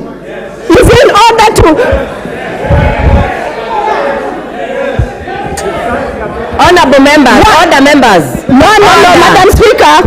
Order members. Honorable Rosa, you've already raised your point of order. Madam Speaker. Honorable members, order. The Speaker approved this motion. It has gone through the scrutiny that is required. It is properly before this House. So even as we debate, Honorable Didmas, let us restrict ourselves to the motion. And don't cast aspersions to your colleagues, even on the other side. Madam Speaker, if you look at the content of the motion, it has got statistics that are not proven. And when you are debating a motion, you debate it in a language, it will package your facts the way you want to package your facts. So by me saying that the reason why this motion was brought here is to intimidate the National Police Service from discharging their constitutional duties, and I want to tell them, all the agencies, that Kenyans are with them. And I want to make it very clear, Honorable Madam Speaker. Madam Speaker, there are members from the opposition who have been hiding in my house in the servant quarters for fear of being arrested. I want to ask them to forget. If they are continuing to engage in the things they are engaging in, let them be arrested, Madam Speaker. I will no longer provide refuge for suspected criminals who are destroying properties in this country, Madam Speaker. Order members. Protect me. Order members. Order. Honorable Didmas. Order.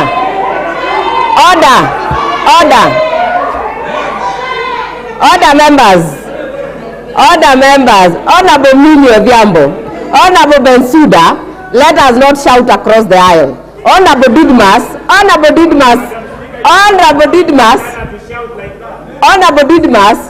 I will just say, the people, how they came to your servants' quarters, please get them the same way, the same route they came. Get them the same way. Order members, order Honorable Mili. Honorable Didmas, please, wind up. You only have a few minutes, wind up.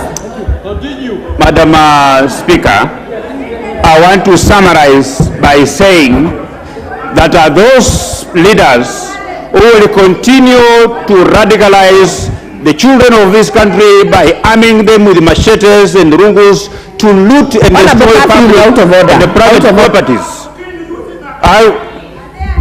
There should be nowhere these people should hide.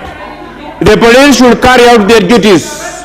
The police should execute their constitutional mandate to protect life and properties, and those leaders who are found radicalizing young men, arming them with rungus and machetes, they should be dealt with, and the sponsors should be dealt with according. Your time is up. Time is up. The next chance will go to the member for Siaya, Honorable Christine Ombaka. Thank you, Madam Speaker, for giving me this opportunity. We are discussing police brutality.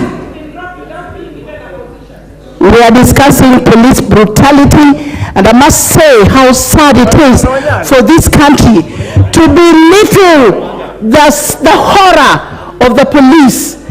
The police demonstrated that they are actually killing the nation. A musician once sang, "Killing the nation," and the people who kill the nation are the police who are supposed to protect the very nation that they are serving. The country looks so bad in the eyes of the international community. When you kill women and men, when you kill old people, when you kill young people who are simply demonstrating because of the high cost of living, then you really don't know what you're doing. Demonstration is a right. It is a right all over the world. And Kenya is not the only place where demonstration has taken place. It does take place all over. There's no single police that comes in the streets to kill and shoot, to kill young people who are simply expressing their rights. Therefore, this country needs to apologize to to the country. The leadership of this country needs to apologize to families that have been murdered, that have been killed, those who are maimed, those who are in hospital. The image of this government is so poor, it's so heartbreaking, it's so horrifying. The police needs to apologize and to compensate the families that have been killed or hurt or maimed. Otherwise, this country is going down the drain. You have no right to kill your own people. Brothers are killing their own brothers, and you're killing your own sisters and your mothers. You should be ashamed as a government. We cannot continue to do that when you know very well that the people who are demonstrating are not armed. The people who are demonstrating are just simply walking. I was in Siaya, and there was no violence at all. So you cannot talk about violence when the police themselves are violent. You cannot carry live guns and you shoot, you throw tear gas, you throw tear gas and you expect not to die. You mean those who are here, you members who are here, who don't seem to have a heart for humanity. You too, your time is coming. You cannot kill and continue to say and celebrate that you have killed. You face other people who have guns like you and fight them, but don't fight people who are not armed at all. The image of this country is so bad. The image of the government is so bad. You owe the nation an apology, and you must compensate for the lives you have killed. Thank you for giving me this opportunity. Thank you, Dr. Mbaka. The next chance will go to the member for Kipkelion, Honorable Hillary. Thank you, Madam Speaker. The matter before the House this afternoon is a very serious matter, Madam Speaker. And Honorable Rosa Buyu, while condemning Rosa Akinyi Buyu, Madam Speaker, you see, as we condemn police, we must also be factual to the Republic of Kenya. Why did the police reach the point where they reached? And Madam Speaker, I'm speaking as a member of Parliament, neighboring Muhoroni and Nyanza constituencies. Madam Speaker, what is happening in Nyanza right now during demonstration are a criminal network, Mungiki-like organized network, extorting money from members of the public. From my home, Madam Speaker, up to Ahero, I go through 200 roadblocks erected by ODM goons, and you want the police to sit by and watch as my right is infringed. Madam Speaker, we will not allow. And Madam Speaker, I want to say that the police conducted themselves with utmost restraint. And Madam Speaker, I would want to urge the police of Kenya to take charge, dismantle these criminal networks. And Madam Speaker, the nation has a thread of these activities. There is a leader in this country, Madam Speaker, during a campaign election, he comes up with an M-Pesa number. People don't know where money is going. In these networks, they have been extorting people. My senator from Bomet came from Kapsabet to Sitotwet. Madam Speaker, he parted with 70,000 from illegal taxes by a group saying they are changering for Baba, probably to put up a hotel in Malindi, Madam Speaker. So, Madam Speaker, as much as we speak, and that is shame, Madam Speaker, as much as we condemn police, we must condemn hooligans who have taken law into their hands, Madam Speaker. Hold on, Honorable Hillary. Honorable Net, what is out of order? By the way, Madam Chair, I'm on a point of order. Madam Chair, you know, Honorable Kipkelion from Kipkelion is not a new member. Like the way I will keep quiet when new members are learning the ropes. Madam Chair, this is a man who's serving his second term. Well, Madam Speaker. What is out of order? This is a House of Records, Madam Speaker. When he is raising such kind of allegations that taxes are being collected of 70,000, in the standing order, there is the standing order of relevance, Madam Speaker. What relevance that has got to do with police brutality, Madam Speaker? Unless he is the being who is instructing them what to do, Madam Speaker. Madam Speaker, if you don't guide this debate in relevance, to relevance, Madam Speaker, then people are going to speak here about their land, their farms, their potatoes and everything, Madam Speaker. Let us discuss issues pertaining to police brutality. That's all. Thank you. Honorable members, the motion is very clear that what Honorable Rosa Bui brought to this House is across the country. So you also cannot gag honorable members. That is why Dr. Ombaka will speak about Siaya, someone else will speak about Mombasa, because it is part of the context. So unless someone is totally out of order, let us give members chances to finish so that everyone can have the chance to talk. Honorable Hillary. Hillary, do you want to be informed by the leader? Madam Speaker. Honorable Speaker, I just wanted to inform Honorable Hillary that he was quite in order, because indeed the Honorable Leader of Minority, the whip of the minority, has indeed confirmed what Hillary was saying. He is not denying the fact that there are people collecting illegal taxes. He had only a problem with relevance. And therefore, Honorable Hillary, let me inform you that you are perfectly in order. There are cartels in this country using violence and anarchy to collect illegal taxes. And they must be dealt with. Leader of Majority, we have already guided. Please, Honorable Hillary, continue. Thank you, Madam Speaker, and I want to just inform my friend Honorable Junet that I was using this point exactly to justify why it was necessary for police to come and deal with these criminal gangs. And Madam Speaker, in conclusion, I want to urge the police, the Inspector General of Police, not to blink and to deal and quell with all criminal networks, not necessarily in the Luo Nyanza, but in the entire Republic, and bring order. Thank you, Madam Speaker. Yes. The member has already wound up. Your time is up. Leader of Minority.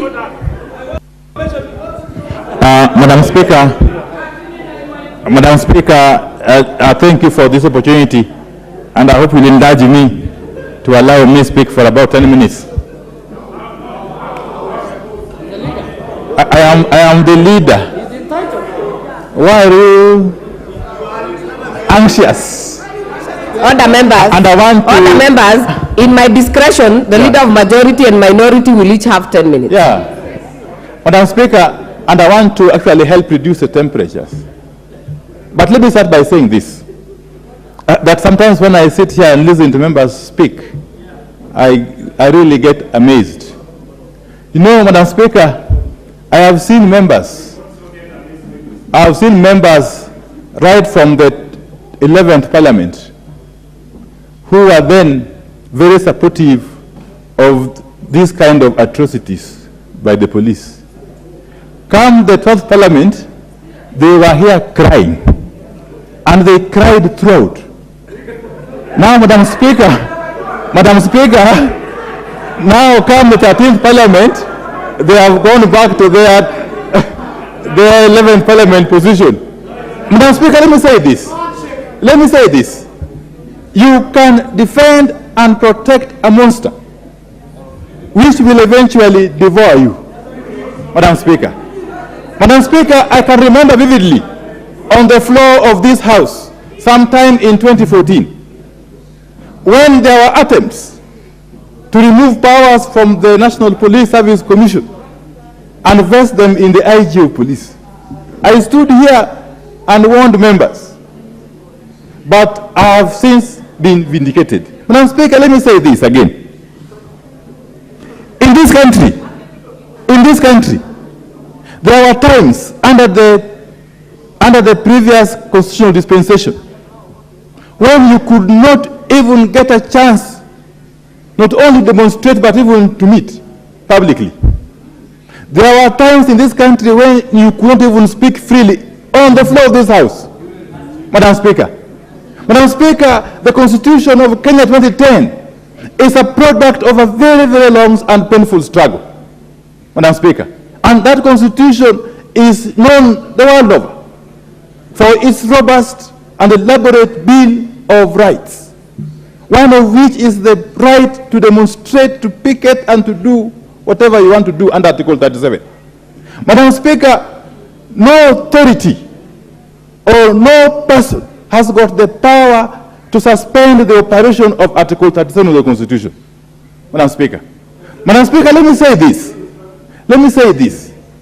That in this country, it has now become commonplace that demonstrations of whatever kind, especially the ones that are currently underway, are always peaceful until and unless the police intervene with brute force. That is a fact. That is a fact, Madam Speaker. Madam Speaker, and let me also say this, and if you care to listen, please listen to me. Listen to me. Madam Speaker, it will be a very sad day if our country were to be allowed to slide to the status of those failed states that we know of. And why do I say so? Madam Speaker, as we speak, and I'm speaking from a point of knowledge, Madam Speaker, as we speak, there seems to be parallel commands in the police service. There seems to be parallel command structures in the National Police Service because of all the persons who have recently been killed. Nearly all of them have been killed by officers, first and foremost in plain clothes. Secondly, they seem to report to nobody, Madam Speaker. But thirdly, they seem to be part of a militia which has been enlisted to rain terror on a helpless citizenry, Madam Speaker. Madam Speaker, if we allow this culture of militia, culture of goons, culture of thuggery to permeate the National Police Service which we support, Madam Speaker, we shall be setting very dangerous precedents. What is out of order? Member for Dagoretti South.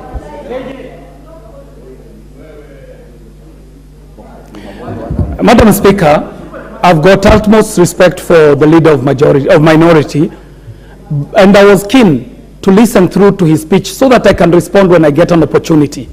However, it would be wrong for the leader of majority to misguide this House, and also the leader of minority to misguide this House by giving information that is not true. I'm sure the leader of majority will not be able to substantiate the fact that there are two centers of command for the police, because it is very clear what the chain of command for the police in Kenya is. Secondly, the leader is claiming that there is a militia. If I get an opportunity to speak, I will talk about the anatomy of a demonstration. When the demonstration, do not debate. The leader must substantiate where that militia is, under whose command the militia is, and why they think that they can benefit from a mischief that they manufacture themselves and come to this House to cry crocodile tears. Do not debate, Honorable KJ. That is a point of debate. No, Madam Speaker, I said from the outset that I will try to be very, very cautious and temperate in my address. Madam Speaker, it is not for me to investigate militia. That can't be my work. Not long ago, I heard a member say here that those who have been killed were not killed by police. Then it means they were killed by non-police persons who could only be part of a militia. Yeah, so whoever is responsible can investigate for us and tell us who are these militia. Madam Speaker, let me say this, that if you want to make this country retain its status in the community of nations, we must be very careful about what is happening currently. And the National Police Service has over the years been known to be a service of repute. It cannot be allowed to descend to the level it is currently descending. Madam Speaker, you cannot accuse helpless and armed citizens who are going about exercising their right under Article 37 of the Constitution and who, having been provoked by water cannons, by tear gas, by police truncheons, by bullets, defend themselves. Because the right to defense is also acknowledged, not only nationally but also internationally. Madam Speaker, today we are talking about people throwing stones in defense of their rights to demonstrate. One day they may graduate from stones to something else. That is when we will realize that peace is a very precious commodity, Madam Speaker. The Honorable Member for Gatanga is daring to try. I think he doesn't know me. But let me tell you, Madam Speaker, this country has witnessed what has never been witnessed in the past 4 regimes. I have been lucky to live through those 4 regimes. Madam Speaker, the kind of brutality that has been meted out on innocent and armed citizens in the last couple of months is unprecedented.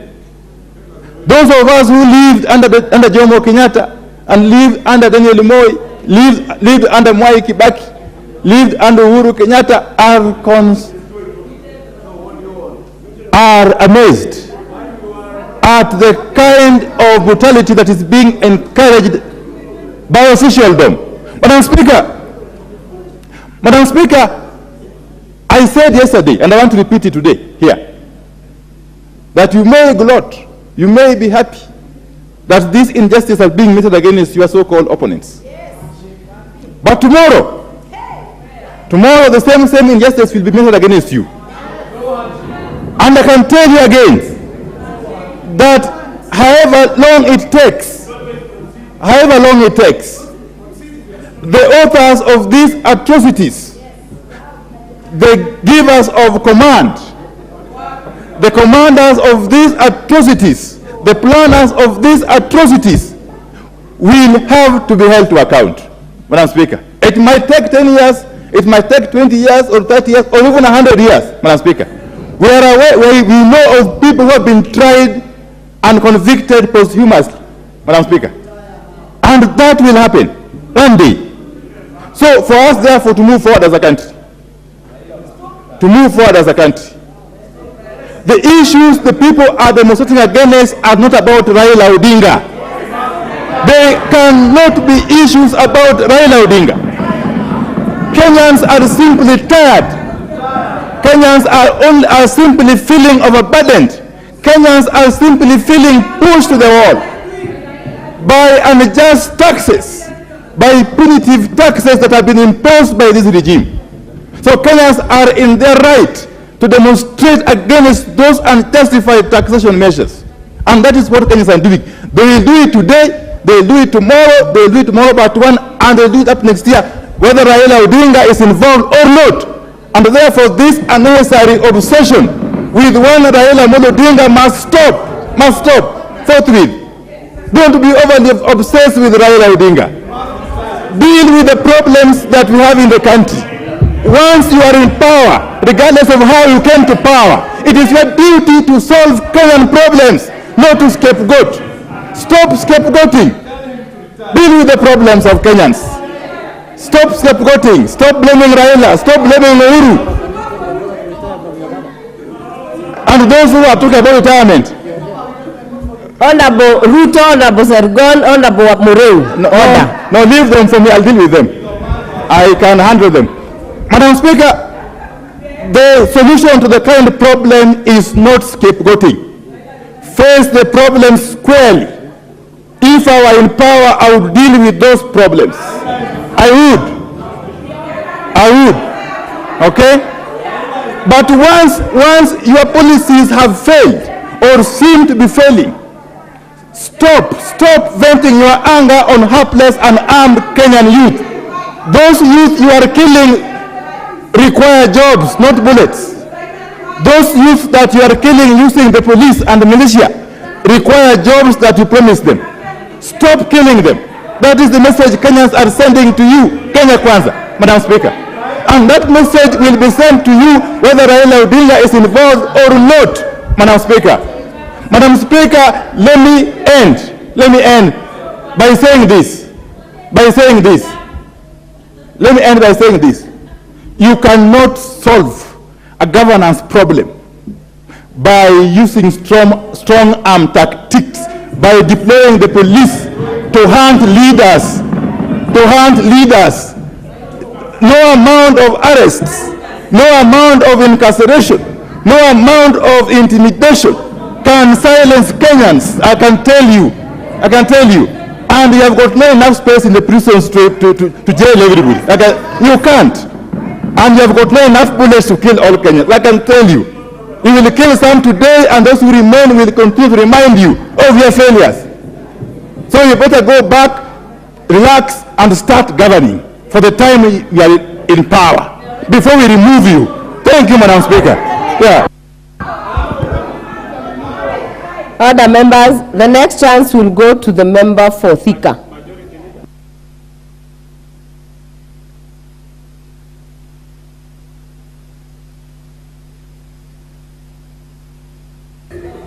Thank you, Madam Speaker. Madam Speaker, whatever we are discussing today is very important, and we need to address this matter once and for all. Madam Speaker, policemen and policewomen, they are human beings. They also have families at home. It's only that is their job, to be a police person. So when they come outside to protect businesses of people, or even to protect us, if you get a sling and a stone, and you can see that is a policeman in front of you, and then you hit him, don't you know you're also hitting a father or somebody's husband or somebody's child? And you know, when we are discussing about who was killed, as we are discussing how many people are killed, even a policeman is a person, and he doesn't deserve also to be killed. So when we come here to discuss this matter, and there's no way in this nation whoever condone militias to be coming out and taking advantage of demonstration so that they can be able to hurt others. What we saw on television, Madam Speaker, you don't wish anybody. What we saw policemen bleeding, being carried, being taken to the hospital, and it was not fair. If people want to demonstrate according to Article 37, do it in an orderly manner. Don't come out as thugs, criminals, snatching people's handbags, hurting them. It is not fair, Madam Speaker. You know, Madam Speaker, people are supposed to be demonstrating on the road. They are there going to school, hurting school-going children during demonstration. And they say that one is demonstration.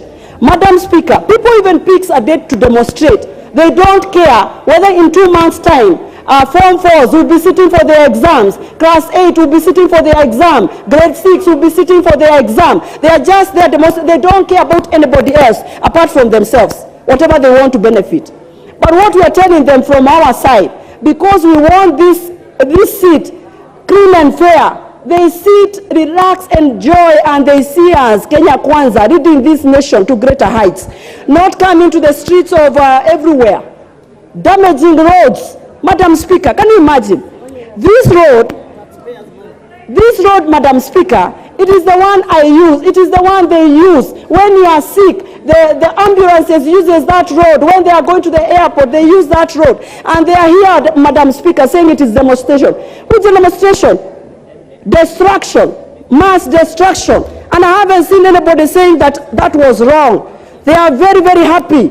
Come out, they have succeeded. It's only that this time the policemen and women said enough is enough. No more looting, no more destruction, and that is why people are crying. Policemen did only what they were supposed to be doing. Protect the lives of people and protect the businesses of people. There's nothing else they did. There's nothing wrong that they did. And Madam Speaker, you know, when it came to the maandamano, the ringleaders, they just came on the television, they said, we have 3 days of demonstration. I looked for the leaders who had called for the maandamano. I did not find them anywhere. They came up with a flu, others admitted themselves in police, in the hospitals, others took a trip to far away so that they cannot be held accountable. And they left men now demonstrating on the street. They left militias. Madam Speaker, people who come from my region, they don't want to hear the word militia. We know what it does to people. We know when the militias were there, what it did to our people. These are people who come, when you are on your way home, they attack you, they finish you. And that is exactly, Madam Speaker, what was happening in this town. Killings, people coming out, stealing life. They enter a supermarket. They rob that supermarket. They rob people on the way. And there's nobody who is talking about it.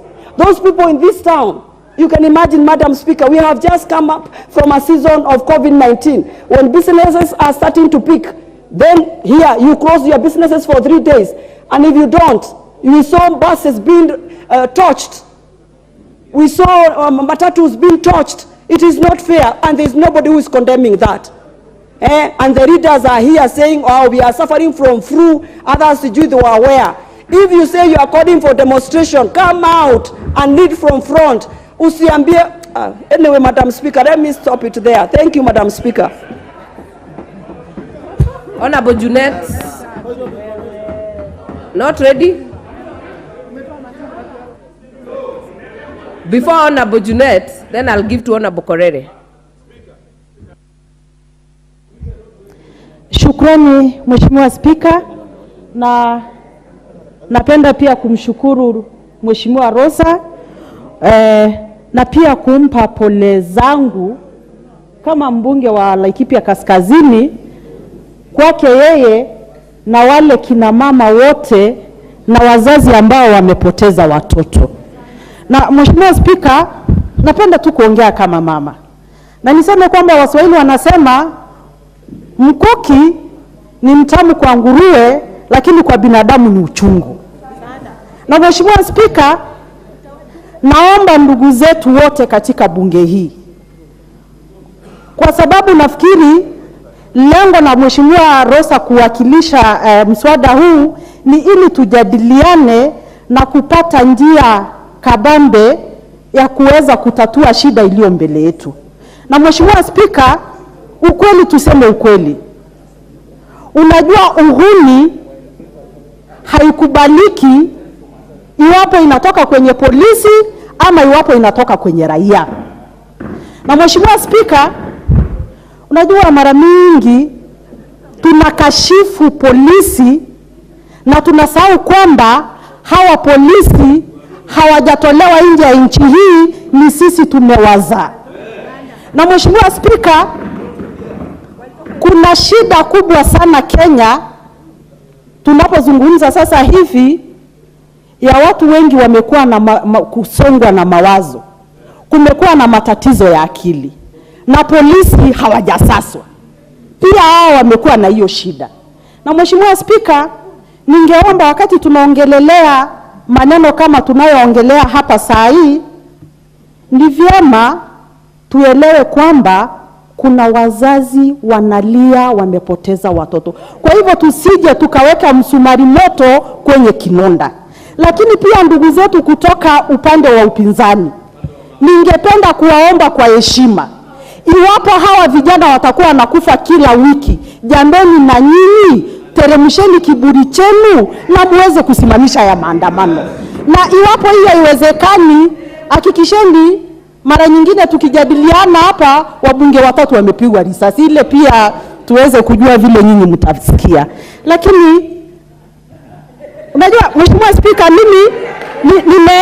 nilisema mimi nitasema, manake mimi na kuanza Jubilee na sitaki kujua nani atakasirika ama atafurahi vile nitaongea. Lakini Mheshimiwa Spika, mimi nilitazama kwenye runinga na nikajiuliza swali. Mimi nimeshawahi panga maandamano katika eneo bunge langu la Laikipia Kaskazini, nikilalamikia maneno moja mbili ambayo ni tatizo la watu wangu na ni tatizo langu. Na kila wakati Mheshimiwa Spika, mimi nimeasha biashara ya bunge hii na mimi mwenyewe nimeongoza hayo maandamano. Na Mheshimiwa Spika, siku moja nilipewa kichapo cha umbwa na polisi.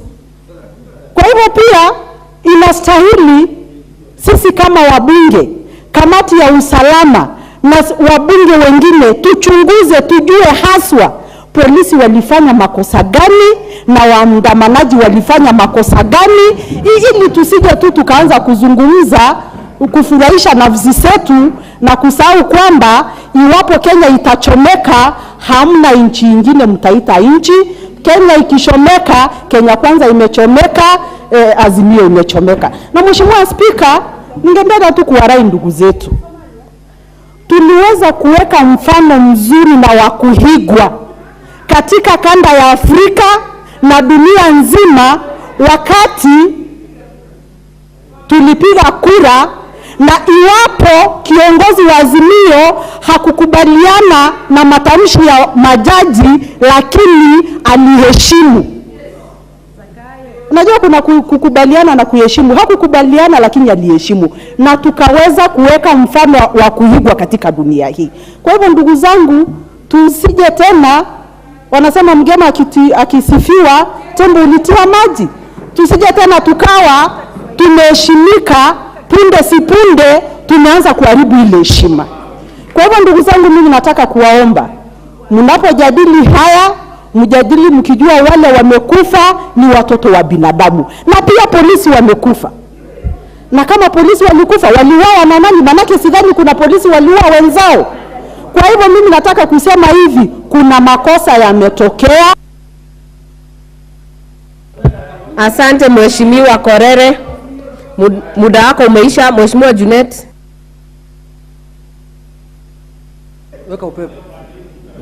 Madam Speaker, thank you for giving me an opportunity. Madam Speaker, first I want to bring to the attention of the House. Madam Speaker, we are discussing the National Police Service of the Republic of Kenya. And Madam Speaker, this police service is funded by the taxpayers' money, Madam Speaker. And their allowances and their salaries are paid by Kenyans who are taxpayers, Madam Speaker. And Kenyans are both in that side of the House and this side of the House, Mr. Speaker. We all represent Kenyans, Madam Speaker. The people we represent in this country are also Kenyans. We're not representing here Tanzanians or Ugandans, Madam Speaker. So, Madam Speaker, let us not use the floor of this House to create a picture of a partisan police force, Madam Speaker, this police service. We must be careful of that, Mr. Speaker. I expected, when the mover moved the motion, the next thing we should have done in this House, Madam Speaker, is to observe a minute of silence for those people who are killed and who died, Madam Speaker, and who are mortal, Madam Speaker.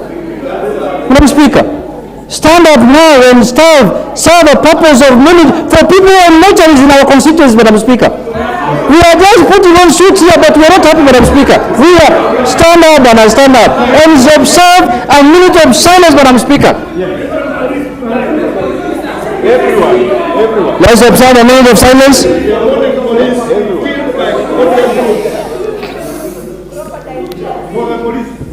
Order members, take your seat. Thank you very much. Take your seat. Madam Speaker. Order members, Honorable Junet, we will do the minute of silence after your contribution. Okay, thank you. Madam Speaker. Madam Speaker, my time is running. Madam Speaker, the most shocking thing in our country, Madam Speaker, is the way things change. The more things change, the more they remain the same. Madam Speaker, people have been complaining about police force since independence. And a new constitution was brought into this country, Madam Speaker. We changed the police force from the former police commissioner to IG to police service, and the constitution is very clear, Madam Speaker. It's saying national security is subject to authority of this constitution and parliament. Madam Speaker, it is us who are supposed to hold the police force accountable. And that's what we are doing this afternoon, Madam Speaker. This is where they are supposed to be held accountable for their actions and commissions and omissions, Madam Speaker. So, Madam Speaker, if we are the ones here who want to defend them as though they are our governors or our staff at home, then, Madam Speaker, we are lost. Where else will they be held accountable if it's not on the floor of this House, Madam Speaker? Madam Speaker, if we don't question on the floor of this House the death of 30 or 40 Kenyans, where else are we going to ask it? In the streets? Madam Speaker, we must take our responsibility as a house very serious. And this is where issues of concern to the nation is discussed, Madam Speaker. Madam Speaker, I want to say this categorically. Personally, where I represent my constituency, we have lost people. And I don't think we have lost these people in the right way. They have died death which was not theirs, Madam Speaker. Madam Speaker, I was listening to Honorable Bokose. He said some of the people who were shot from the back. I want to tell you that those people were shot because they were running away from the police. So when you're running away, it is your back that faces the police, it's not your face. When you face them and then they put a tear gas on your face, you run away. When you run away, they shoot you at the back. That is how they died, Madam Speaker. Madam Speaker, let me proceed. Madam Speaker, let me ask you something. What is out of order, Honorable Bokose? Thank you, Madam Speaker. Madam Speaker, the Honorable Junet has, I don't know whether you are being distracted when he was making this allegation. Which allegation? That I said the police, the people who were shot from the back. It was Honorable Buyu in her statement that said they were shot from the back. What I said is that if they were shot on the back, it means, and we saw clearly that the demonstrators were throwing stones, meaning the people who shot them were the ones behind them, not the ones who are in front. Madam Speaker, let me proceed. Madam Speaker, my time is gone. Honorable Junet, please proceed. Madam Speaker, in all these demonstrations, I'm giving you, in all these demonstrations, Madam Speaker, in all the demonstrations that happen in the country, I have not seen any recorded death of stones. There is nobody who has been killed because of throwing stones. People have been killed because of bullets. Who owns the bullets? Is it the public or the police? Madam Speaker, I want to be informed by Honorable Mili. She has something to inform me. Madam Speaker, with your indulgence. Honorable Mili Odhiambo. Thank you, Madam. Yeah. Thank you, Madam Speaker, for giving me this opportunity. Madam Speaker, I wish to inform Honorable Junet Mohammed that there are actually videos going around that it is very clear that the gunshots were coming directly from the police, those in uniform and those without, and there were police who we can actually see their faces clearly. Point of order. What is your point of order, member for? Honorable Mili Odhiambo, I don't want us to use points of orders and information to debate. Honorable member for Madera, what is out of order? Thank you, Madam Speaker. Thank you, Madam Speaker. Madam Speaker, on Order 91, which requires a member to substantiate, I believe Honorable Junet is out of order when he says that those who were shot by police officers. Order, members. Madam Speaker, order, members. It has Order, Honorable Amondi. In fact, what you're debating, Honorable Junet was right to actually quote Honorable Bokose, and Honorable Bokose has put his information proper, because Honorable Rosa had made some allegations, same as Honorable Bokose, and it has been cleared. So let Honorable Junet finish. Yeah.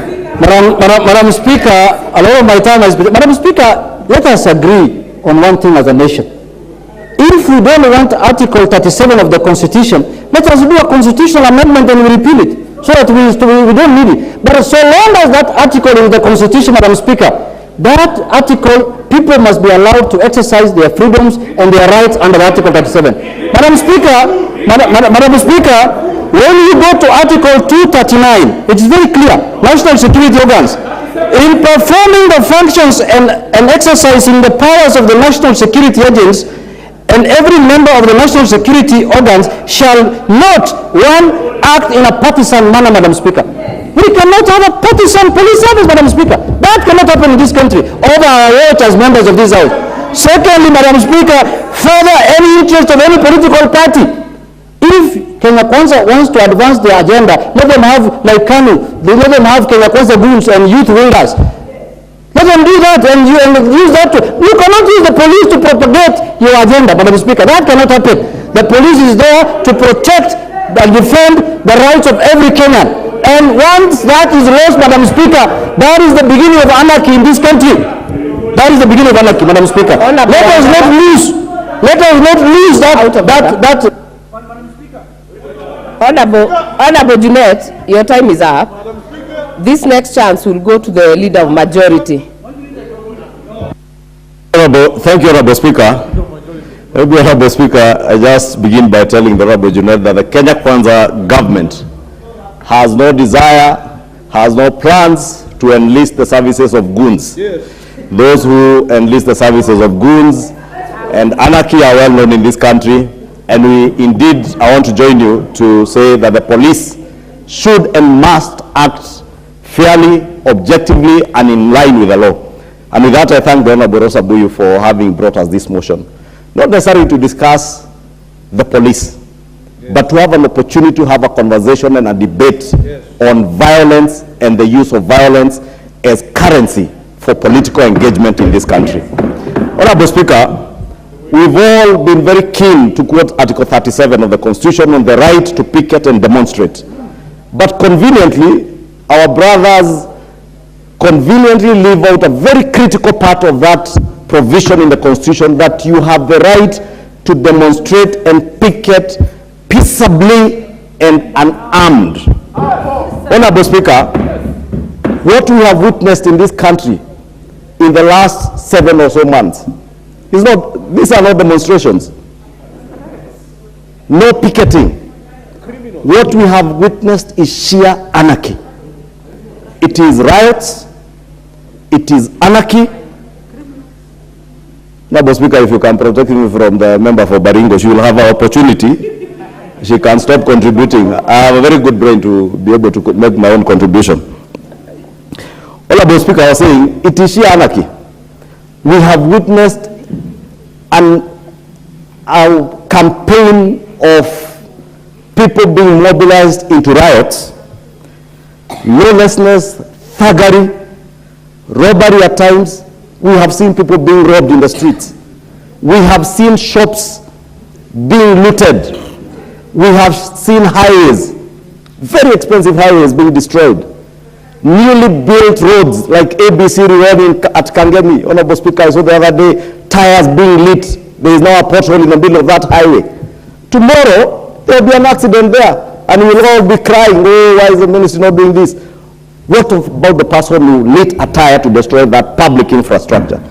I remember last term, when President Uhuru Kenyatta said, as he commissioned the Nairobi-Naivasha Railway, that any person who destroyed public infrastructure, he will not hesitate. In fact, if I quote, he said, haki ya Mungu, nitaweka sahihi anyongwe. I'm not saying anybody, President Ruto should sign for those who destroy the expressway to be hanged or to be executed, but I'm saying we must be responsible as leaders. We are using heavy words today here, and that's why I took great exception to the use of the term genocide by the Honorable Samuel Atandi. We have used words like communities are being targeted, the Luo nation is under siege, it is being targeted. Honorable Speaker, it is true. There have been these violent riots, and I must hesitate from using the word demonstration because there have not been a single incident of a demonstration or picketing until yesterday. And I must commend a group I saw in Kisii County yesterday, holding vigil, and they peaceably and unarmed. Hopefully it's Irene Mayaka who was leading them, and I want to encourage you, Irene, go back and lead them again, to peaceably have a procession peacefully. And they made their point without a single person getting injured, without a single person getting shot, without a single stone having been hurled at any policeman. That is the kind of country we should be building. Honorable Speaker, I dare ask, Honorable Speaker, how much violence is enough? Honorable Ishungwa, Leader of Majority, do you want to be informed by Honorable Catherine Omari? She has no capacity, Honorable Speaker. She has no capacity to inform me on anything, on any subject. Honorable Speaker, I was asking, how much violence is enough? how much bloodshed, Honorable Speaker, Honorable Speaker, I believe you will protect me from this unnecessary noise. Honorable Speaker, I was asking, how much violence is enough? How much bloodshed is enough? And I say this because I see a number of you from leaders from Luo Nyanza. And I want to look at you straight in the eye and ask you how much blood, how many liters of blood is enough? How many body count, how much body count do you want us to count for us to say enough is enough? Honorable Speaker, the mover of this motion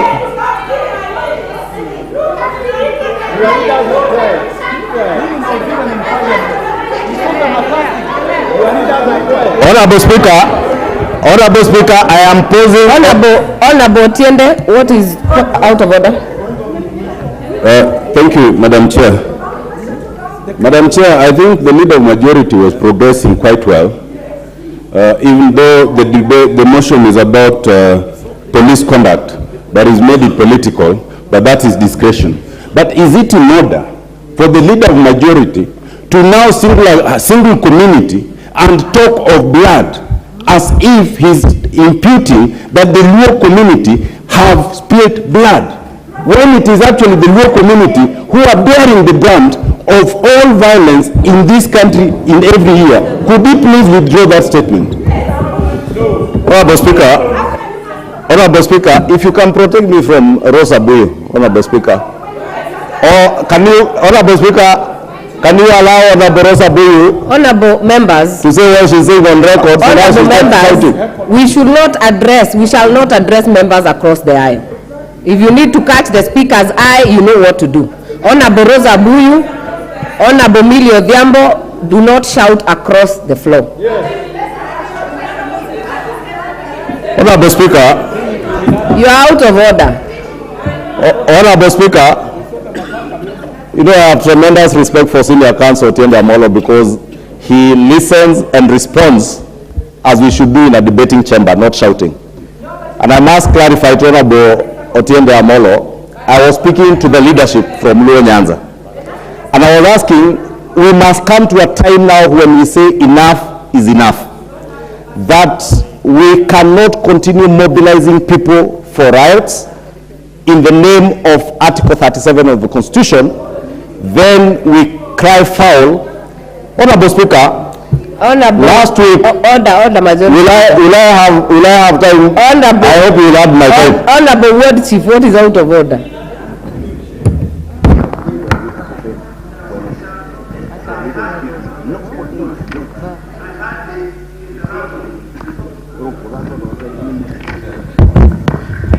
Madam Speaker, in this House, I hardly interrupt people. But some positions need to be respected. Know what you are saying, how you are saying it, and to who. This thing is not about LUOS. Is it in order to say what is saying and profiling Luo here, and on the same vein, you are sending a Tandia out? Must he not also be subjected to the same standard? Shame. Honorable Speaker, some of these things are not necessary to respond to, because if someone keenly listens to what I'm speaking to, they will get my point.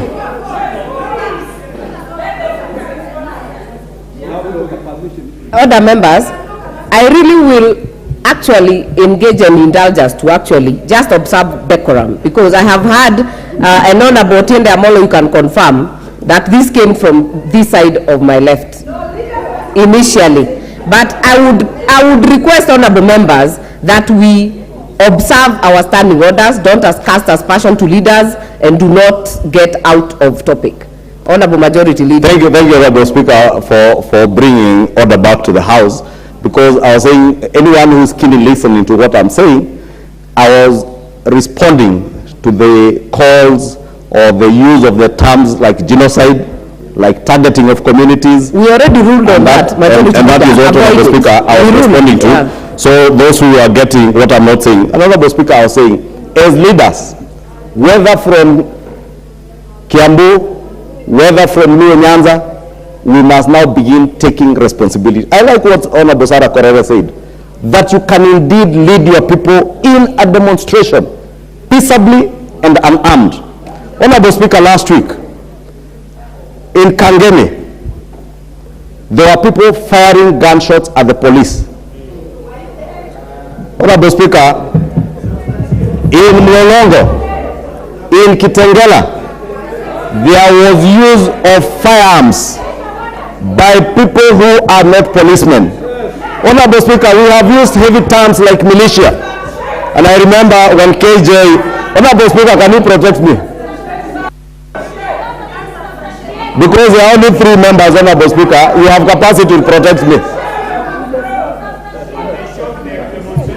Other members, we have done very well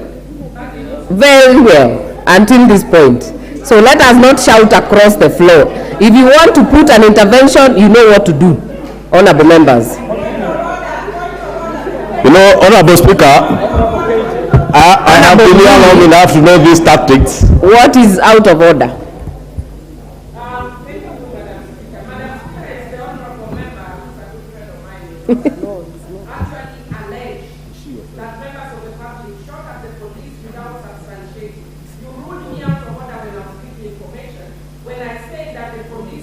And I'm happy to say that I don't have information. What happened? He said allegations against the party.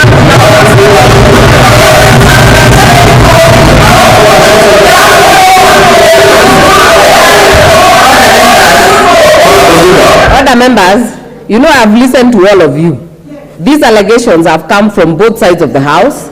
I have had people who say they were shot from the back, others from the front, others the police were shot. So if we are going to make progress, honorable members, let us be keen on what we present. Honorable Shungwa. Honorable Speaker, you know I never stand here to say careless things. There was a report, Honorable Speaker, that was released the day before yesterday by the Ministry of Interior that is in public record that 115 police vehicles have been destroyed, 305 officers injured, 1 policeman killed. Honorable Speaker, when I said there was fire towards the police in Kangemi, indeed I happened to be in the vicinity that day, attending a funeral, Honorable Speaker, in a church. And the Honorable KJ, because I was with Honorable KJ, he can tell you, as we waited, policemen had to take cover because there were gunshots coming from the crowd. Honorable Speaker, when the Honorable Pio and I was challenging the use of the word militia, I want to state that it is indeed true. There has been a militia that has been used in these riots that have purported to be demonstrations. Honorable Speaker, you saw even our mainstream media houses cover incidences in Kitengela, where members of the public were alluding to the fact that all the people who were purportedly demonstrating in Kitengela were outsiders who are ferried into Kitengela using public service vehicles. Order members. I mean, you must add me time, Honorable Speaker. Order members. I know so many of us want to speak, and I want to confirm we have a lot of time for everyone to speak. We have an hour and a half to go. So we will speak. So we will give the majority leader to wind up because your time is up, majority Honorable leader. Speaker, you will add me the time that I have been discussed, and I have time, 3 minutes, 20 seconds. Honorable Speaker, I was saying if you listen to the people in Kitengela, saying that people were brought in to Kitengela in the morning, the violence that was meted out in Mlolongo was never by the people of Mlolongo or Mavoko, but it's outsiders who were brought in. Honorable Speaker, when you speak about militia, we know the militia and criminal gangs that have been used politically in this country since time immemorial. You know who does out of order the Mungiki sect and Mungiki militia. You know who works with the point of order is this. You know who, my point of order is this, Mr. Speaker. Order. What is out of order, Honorable Juliet? Madam Speaker, my point of order is this, with a tremendous respect to the majority leader. Madam Speaker is alluding to here that there were people who were ferried from outside to Kitengela. Madam Speaker, the question I wanted to ask is, what kind of inept and useless government is he running? Not to know that people are ferried at night there to go and cause havoc, or he's just sleeping, he's a majority leader. He should have known it by now, Madam Speaker. Other members, I don't remember Honorable Ishungwa being the intelligence boss or anything like that, but please continue. Thank you, Honorable Speaker. You know, I allow Honorable Junet because he's a serious leader and he will never shout for nothing. He will state things, but the day I run a government, you will get to know. Now I'm not running one, Honorable Junet. But also, Honorable Speaker, these are facts that I'm speaking to, that there have been people who have been mobilized, criminal elements, and the police must deal with all criminals, whether within the political circles or outside the political circles, Honorable Speaker. Honorable Speaker, I was saying in Mlolongo, Honorable Speaker, when people are demolishing the expressway, and Honorable Junet knows where he was, and he knows that.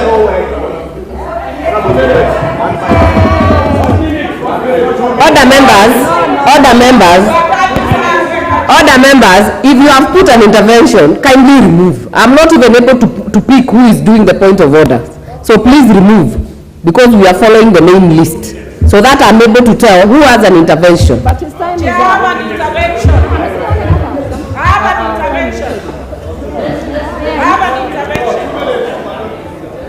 His time is up. Other members. Point of order. Point of order on what you raised. Honorable Otiende, are you on a point of order? You're waiting to talk. All right. Honorable Kamket, are you on a point of order? Yes, let's come. If you're waiting to speak, I will not give anyone now on a point of intervention. Majority Leader, please, you have 1 minute. Wind up. Honorable Speaker. Honorable Speaker, it's rather unfair to give me a minute and not allow me to speak when Honorable Millie Odhiambo continues shouting. But I was saying this, Honorable Speaker, because you are shouting for me not to tell you the truth, but I'll speak the truth to you. As leaders from Luo Nyanza, you must lead from the front. You must stop mobilizing your people to death. You must say enough is enough and no more bloodshed. How many liters of blood do you want? For you to be able to negotiate yourselves in power, you shall no longer use bloodshed to negotiate yourselves into power. No more bloodshed in this country to negotiate yourselves.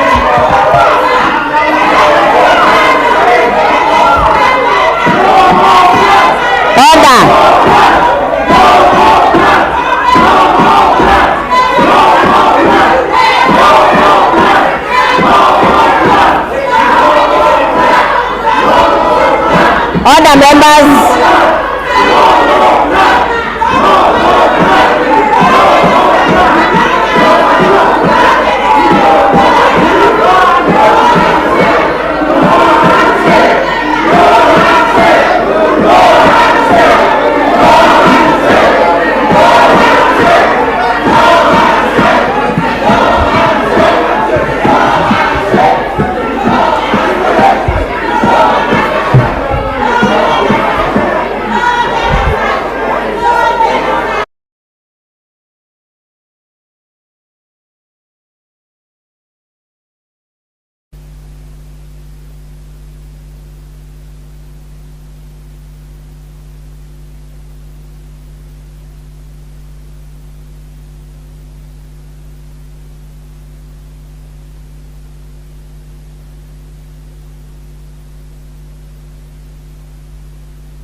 Order, members. Order, members.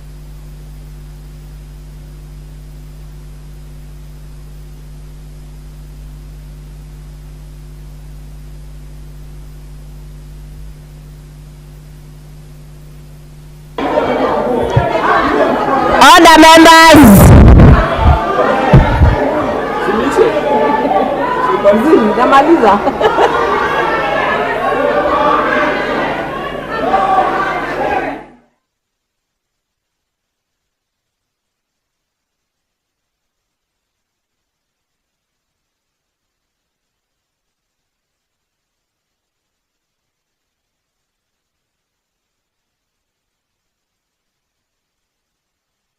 Order. Order Irene Mayaka, Honorable Mbaka, Honorable Irene Joki, take your seats. Take your seats.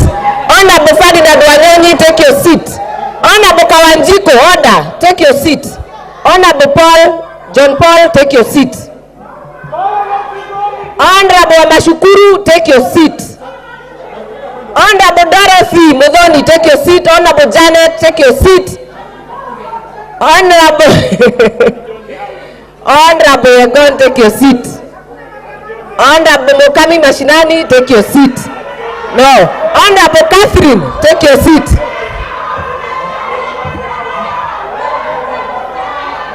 Honorable Mishibaka, take your seat.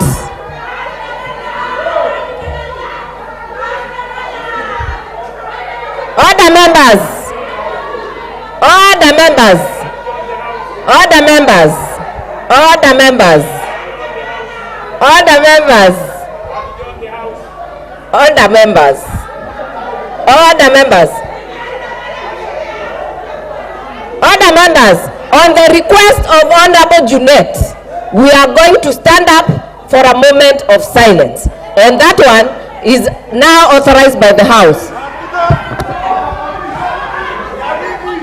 Order. Order, members. Order, members.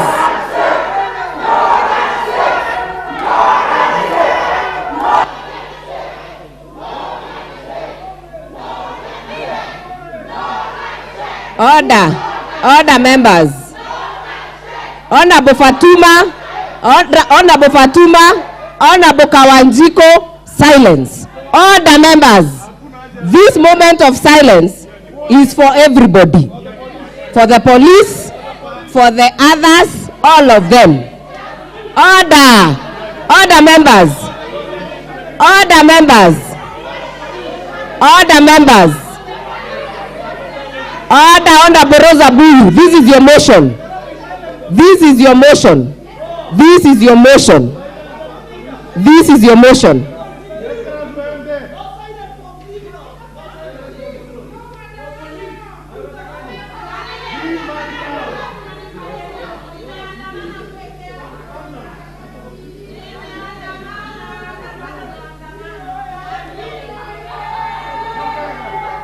Take your seats, honorable members. Take your seats.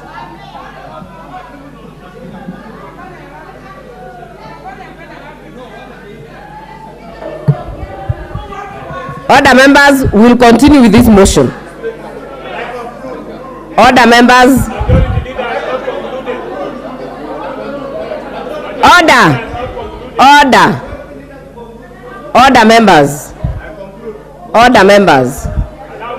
We have a lot of interest on this motion, and we want to give members time to ventilate on this motion because it is important. So I ask all of you to maintain decorum in the House.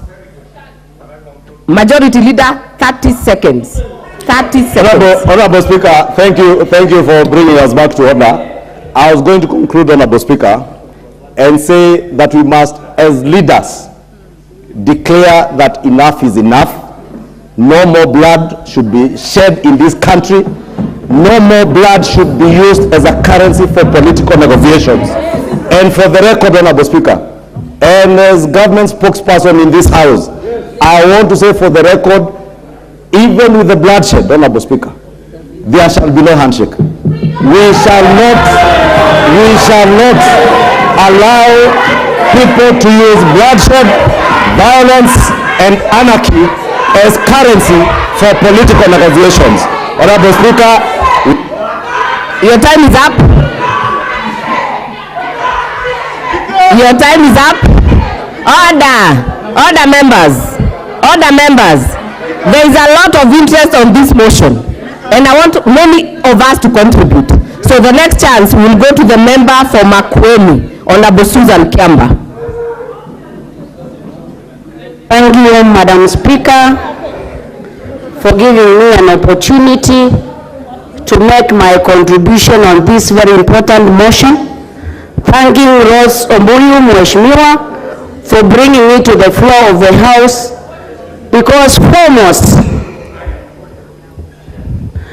I think I am among the members who have come to the Parliament for the first time.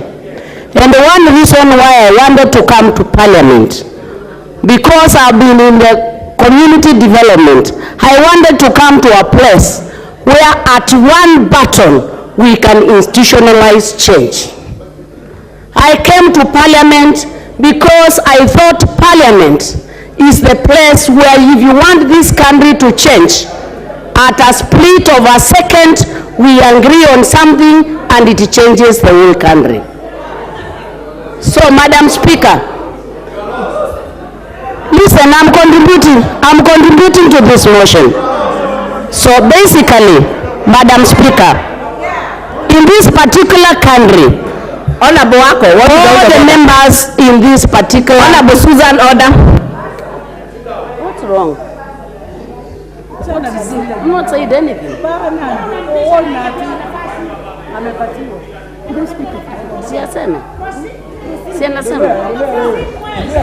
Thank you. What is the Speaker? Madam Speaker. Thank you for giving me the mic, Madam Speaker. I wouldn't want to interrupt my friend, Mheshimiwa. But what she's saying, you know, it is true that this is a place to come and reason, debate, so that we can bring changes. But how can we do that, Madam Speaker, when others interfere with you, make noise like my good friend Millie Odambo? Make noise? How can we debate soberly when we cannot? No. Honorable Wako. Honorable Wako, what is your point of order? Because Honorable Millie Odhiambo shouting across the aisle is actually out of order, but Honorable Susan Kiamba was going very well. So let Honorable Member for Makwiny continue. Yes. Thank you. Madam Speaker, thank you for your protection. And basically, what I was saying, we are very privileged, 349 people, to make decisions for 40 million Kenyans. We are very privileged. We are among the most educated Kenyans. We have the best exposure courtesy of our communities. And I think this is Honorable Member for Makwiny, address the chair. Madam Chair, this is, by those particular statistics I've already given you, this presents a house of honor, a house of respect, a house representing all the Kenyans, despite the political divide. When a Kenyan dies, there is no blood that is UDA, there is no blood that is ODM, there is no blood that is Kenya Kwanza. All blood is red and all blood is for Kenyan citizens. Madam Honorable Speaker, I am very disappointed when I see honorable members thinking the death of any Kenyan, whether the Kenyan is coming from Makwiny, whether the Kenyan is coming from Luoland, whether the Kenyan is coming from Kikuyu, and the death of any Kenyan must worry us as representatives. So when deaths of people do not worry us, Madam Speaker, I feel as a person, I feel as a house, we are degrading our status that this nation has actually given to us to make decisions on behalf of the 50 million Kenyans. Madam Speaker, I once worked in South Sudan and I thought it was crazy when one time I took my colleague who had an accident to a mediation place by the government, and the person who was mediating said, "We are going to jail you, Kenyan, because if you did not leave Kenya, this accident would not have happened." I thought that was very absurd until I heard it, Madam Speaker, in this honorable house, when somebody says, "You would not have been killed if you were not on the street." I think there is no law in this country, there is no law in this country even that allows anybody to be killed because you were found somewhere stealing. Out of order, Leader of Majority. There are methods that are actually can be used. The member on her feet is quoting. Yes, what is out of order?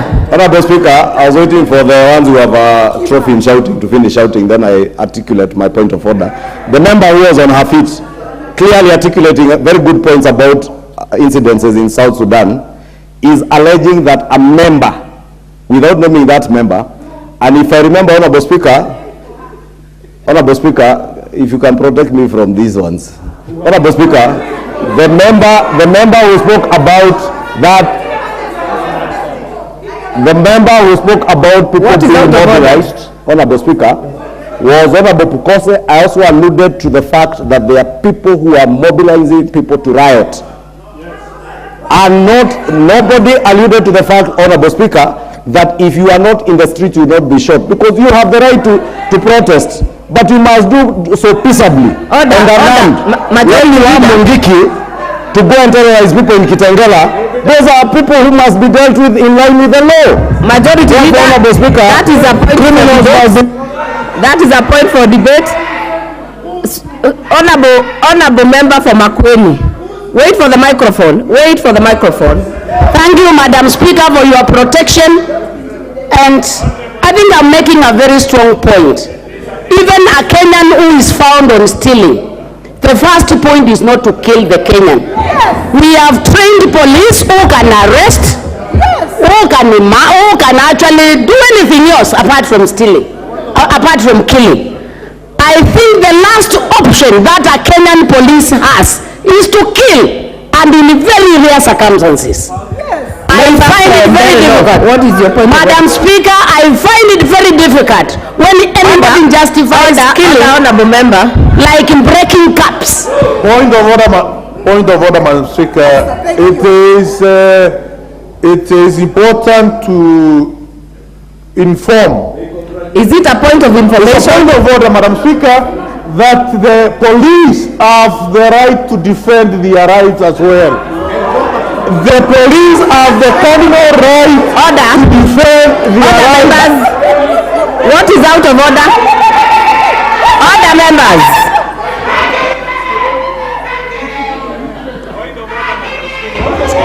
Order, members. Thank you, Madam Speaker. Thank you, Madam Speaker. Order, members. What is your point of order? Thank you, Madam Speaker. Hold on, Honorable Susan. Thank you, Madam Speaker. Is the Honorable in order, Madam Speaker, when he alleges that, when he justifies the fact that people have been called to demonstrate and therefore they have a right to be there and they have a right to be shot by police. I think that's what I heard say. And they congratulate... Honorable member, Honorable member for Mutembei. And they congratulate...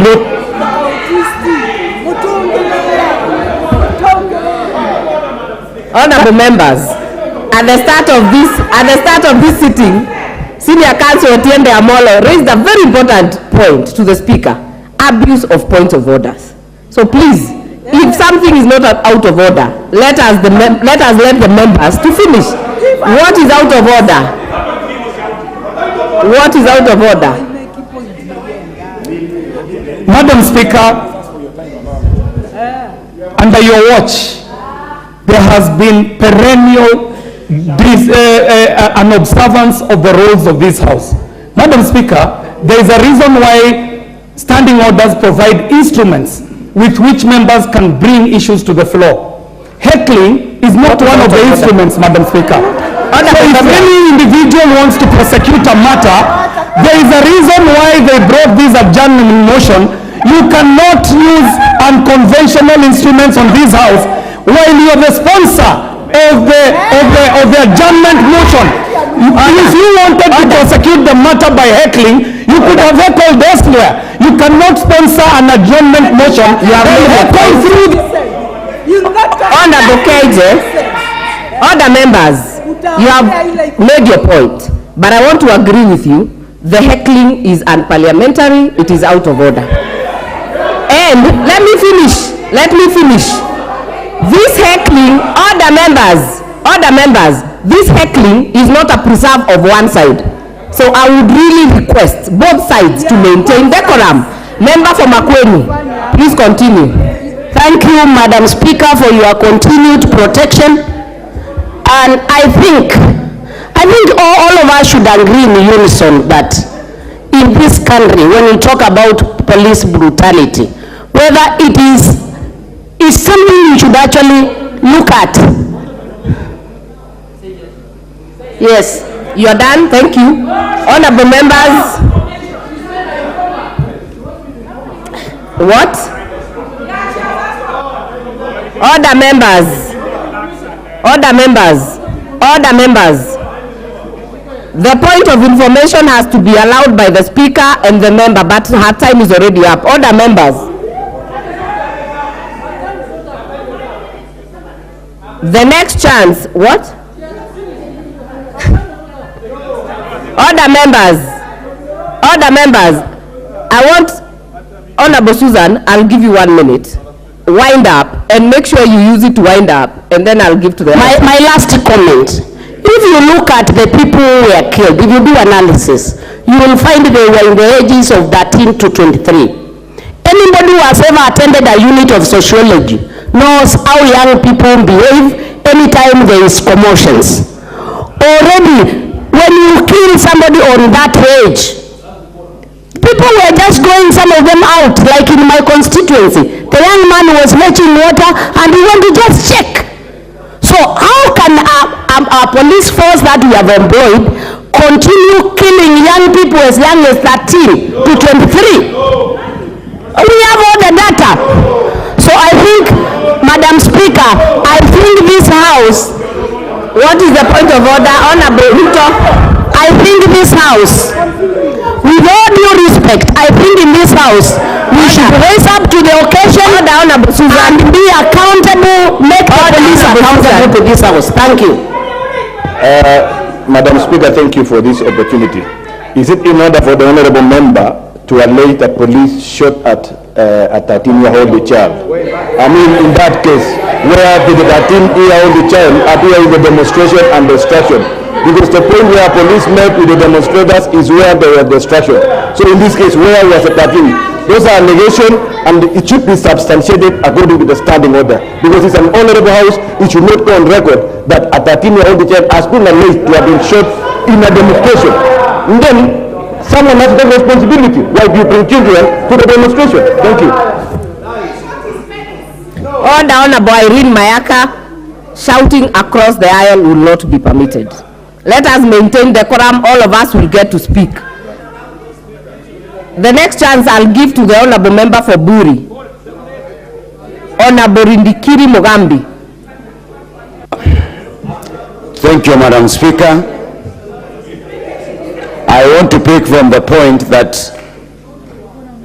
death is death. And I'm not used to making allegations, but when I was in the farm in Narok, one of my shops was being raided in Kitengela. And as a community of businessmen in Kitengela, we were very keen to give instruction to check the people who are demonstrating. And it was very clear, there's nobody from Kitengela who participated in those demonstrations. There are people who came, strangers, and they did what they did. what we want to ask ourselves, and we should not play Oliver to please our masters. What we need to address is who organized these gangs to go and terrorize people's businesses. We need to address. It's true, you have the freedom to demonstrate, but it is equal upon the arrangements and the organizers of the demonstration or picketing to ensure, from their perspective, there is law and order. Madam Speaker, we are trivializing issues here. I don't believe in shouting. Where I come from, we don't shout. We listen and we speak. Madam Speaker, let people not members here think that others who are quiet, they know nothing. And shouting denotes a preserve of certain people. We are here as a house of decorum, and we are addressing an issue that has been brought forward by a member. What am I saying? We are in a situation where people must learn to say the truth. And we must start with the truth. The demonstration taking place has nothing to do with the cost of living. My observation, and I beg for attention, it is great post-election violence which has been given time to prepare for the way forward. We all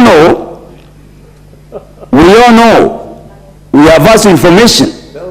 We have more deeper information. All of us, including Junet. The master organizers are known to Junet. The masters of the police, they are known to the police. So, when we come here and we play to the gallery, the matter is very serious, and we must go to the root cause of this problem. We must address where these people came from and who organized, who funded.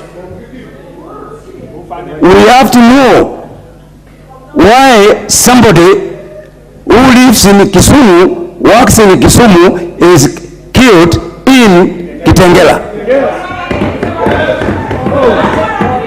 We have to know who organized and made that 13-year-old boy to go and destroy Express Highway. It's not simultaneous. It's not something that just happened. It's not something. Madam Abiy, I have a lot of respect for you. And can I finish? You executed your case. I will give a point of order to Honorable Buyu. What is out of order? The microphone. Is the honorable member right in intimating that if a person is born somewhere and lives there, that is the place they should die or be killed, when we know that in Kenya there's freedom of association, you can go anywhere, you can carry business anywhere, and if that finds you in another place, there's no crime in that. Is it in order? Thank you, Madam Speaker. Madam Speaker, with all due respect. Do you want to be informed by the majority leader? Honorable Speaker, I wanted to inform the Honorable Rindikiri that it is true, people who work, live, and were ferried using PSVs to Kitengela. Those are facts that speak for themselves. And what Honorable Rindikiri is asking is true. We must know who mobilized them. And that is why I was telling Rosa Buyu, you cannot mobilize people in Kisumu to come and cause chaos in Nairobi, then majority leader information is true. Pretending that you now cry for them. The mobilizer. Order. Majority leader, the information was to go to Honorable Rindikiri. Honorable Rindikiri, you have 1 minute. Wind up. Madam Speaker, we have to know, and let's not pretend Madam Speaker. What is out of order? Madam Speaker, Honorable I need to proceed because the... Hold on, Honorable Rindikiri. Honorable Junet, what is out of order? Madam Speaker, Madam Speaker, Madam Speaker, Madam Speaker. Order. Order. Honorable Buyu, Honorable Amabi, order. Madam Speaker. Honorable Junet. Madam Speaker, can I say something? Madam Speaker, if I was to listen to what the majority leader said, that there are people who have been ferried to Kitengela and named people. The question I want to ask in this house today is, who ferried people to Northland, to the farm of Uhuru Kenyatta? Madam Speaker, is it not the same people? Can I proceed? Is it not the same people who ferried people to Kitengela, Madam Speaker? And I am reliably informed. Madam Speaker. These are people who are in government, Madam Speaker, who are ferrying people. Madam Speaker. Order, members. Madam Speaker, we cannot introduce... Order, honorable members. The leader of majority was on a point of order. He was not contributing, so he will not react to the point of order. Honorable Rindikiri, Madam Speaker, that was a point of information. 3 minutes have gone. Madam Speaker, the other question that we need to ask ourselves, how can a civilian walk into a police station, destroy the vehicle, destroy the armory, and expect the police to keep quiet? Madam Speaker, I cannot believe that the police can destroy themselves, they can kill themselves. There is an attempt to have organized criminals by the want demonstrations, and that's exactly what happened.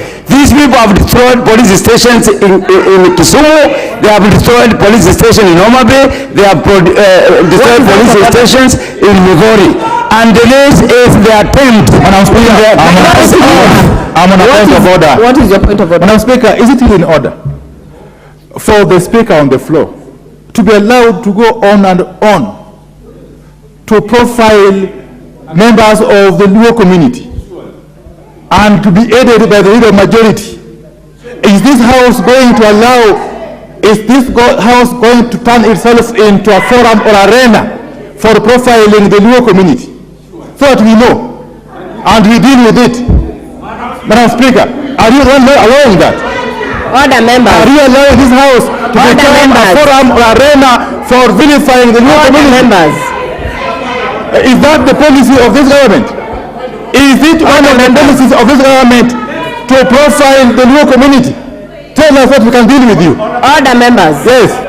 Order, members. Order, members. This is a house of record. Honorable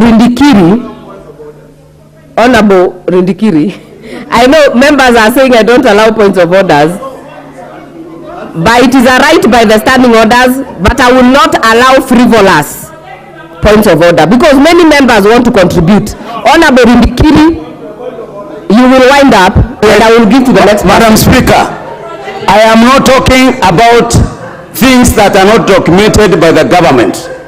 The statistics of police installation destruction by the so-called demonstration, there we will produce it in this house so that people can say whether how come that the police stations in other sectors of this country were never destroyed? How come all of them are in one region? What are we talking about? We can pretend for now, but the fact remains that we have statistics of the police. Order, members. Honorable Rindikiri, your time is up. Order, members.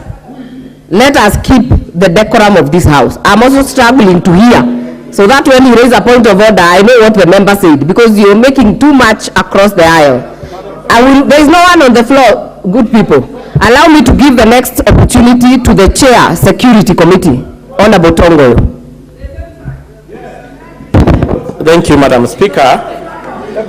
First, I think I want to really appreciate Mheshimiwa Buyu, who is a member of my committee, for bringing a very important motion.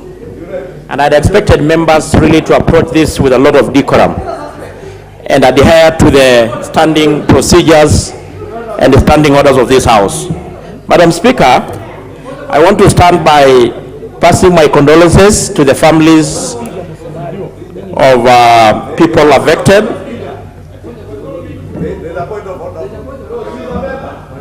What is out of order? No, Madam Speaker, I wanted to indulge I wanted to seek your indulgence whether we should treat, Madam Speaker, I was saying whether we should treat the chairman of the Security Committee in the House, the Honorable Tongo, as a suspect or as a member who's contributing. Because he's the chairman of the committee that oversights the police. So where do we place him as a suspect?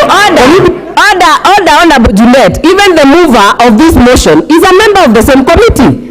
You know, let us not go there because even Honorable Rosa is a member of the committee. So Honorable Tongo, please continue. I think we should ignore that because as you alluded, then even the member who brought the motion should be treated as well, if that is the case.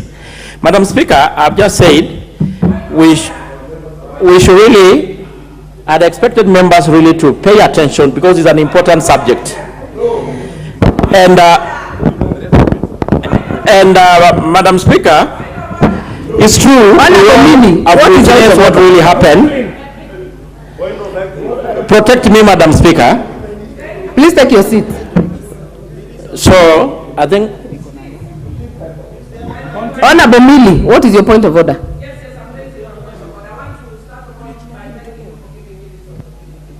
Chair, I'd actually tried to get your attention even earlier, but you had not seen. My point of order, actually, I'm not even too worried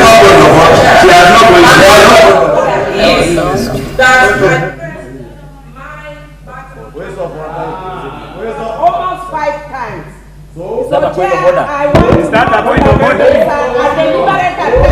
Honorable Millie Odhiambo, I have given you this microphone not once. Order, Honorable Millie. Order, Honorable Millie. Honorable Millie Odhiambo, you're an experienced member of this house. I have already given you the microphone, so I will just ignore that and continue with Honorable Tongo. On a point of order, Speaker. Point of information, sorry. Point of information to Tongo. Call the suspect. Do you want to be informed? Yes. By the leader of majority.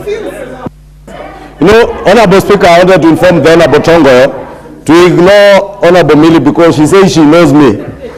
And I know what she's alluding to. And I am not interested. Number 2, Honorable Speaker, the leader of minority justifiably said we must not turn this house or this debating chamber into a chamber for profiling a particular community. And I agree completely with Honorable Pio Wandai. And that is what I was pleading when I spoke to the leadership in Luo Nyanza, especially the mover of this motion, being a member of the Security Committee chaired by the Honorable Tongo, that you must not profile your own people because Kisumu is home to thousands of Kenyans, not Luos. It is no coincidence also, Honorable Rosa Buyu, that Kitengela is also home to many Kenyans, not one particular community. Therefore, I just want to inform Honorable Tongo that in his committee on security, he must also deal with the leaders who are profiling their own communities. Honorable Tongo, continue.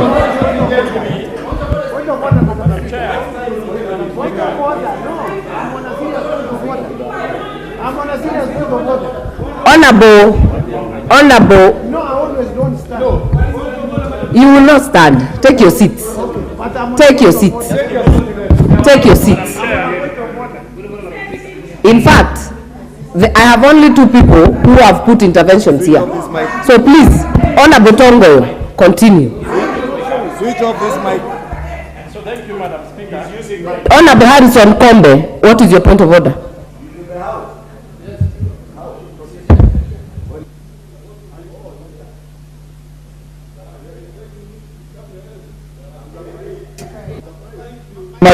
Thank you, Madam Speaker. Madam Speaker, would I be in order to ask the chair, to ask those people rising on points of order to state which standing order they are standing for? Thank you. Honorable Chepkonga, what is out of order? Madam Speaker, I hope Honorable Kombe knows that I'm a lawyer and I know what I'm doing. Two, Madam Speaker, this house has degenerated into chaos because we have refused to follow standing orders. Standing order number 87 is very clear. No one should rise without stating on which standing order it is. And Madam Speaker, I now rise on standing order number 87 as read together with standing order number 34. Madam Speaker, there is no quorum in this house. We cannot continue debating very serious matters when there is no quorum. There is no quorum. Number 35. Standing order 35. 95. No. Standing order 35. Madam Speaker, if at any time after the chair is taken or when the house is in the committee, there is no quorum. There is nothing to fear. There is no quorum in the house. And you know, I am a person who believes in order. There is no...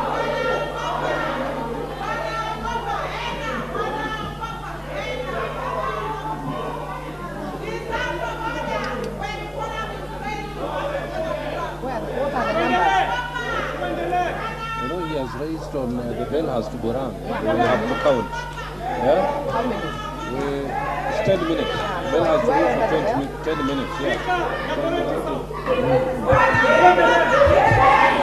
Do you have the numbers inside the house? No. Order members. A member has risen in his position under standing order number 35. And I will therefore order the sergeant at arms to ring the bell for 10 minutes. First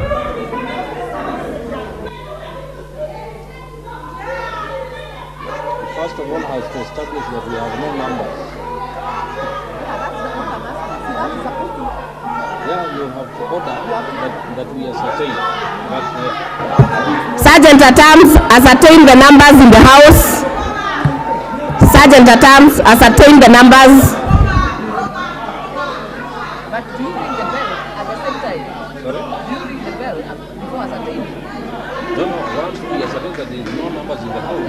Then I will order the bell to be rung.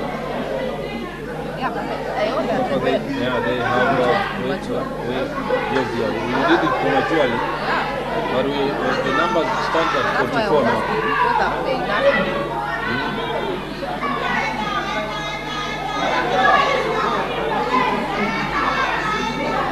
Normally once the standing order is point of order is raised on that standing order, you order that we ascertain the number.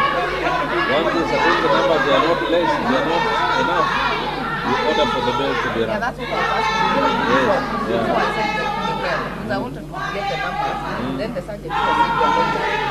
Yeah, he has just confirmed they are 44.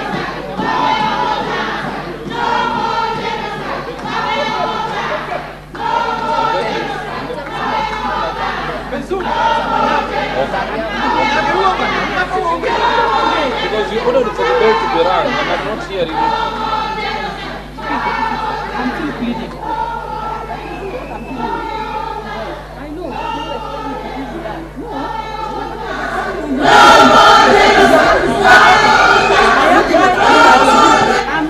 I'm my own distinct points. In fact, I am a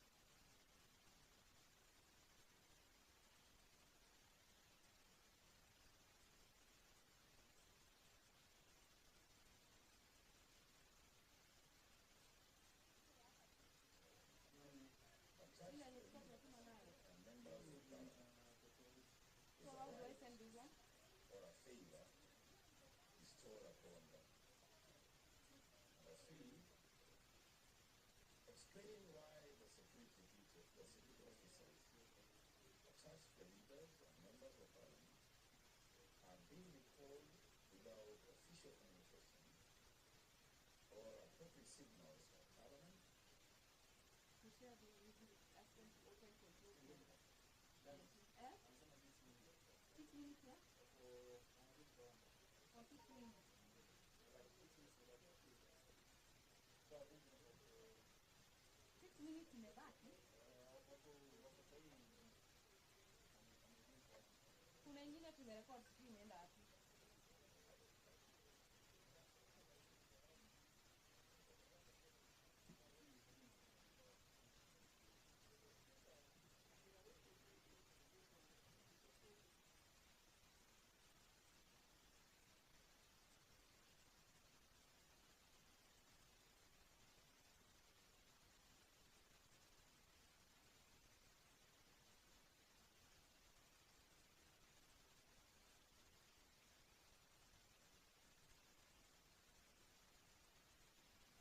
The business of the National Assembly is currently on. What we have on the floor at the moment is a quorum bell on, directed by Honorable Martha Wangari, currently presiding over the business of the National Assembly at the moment.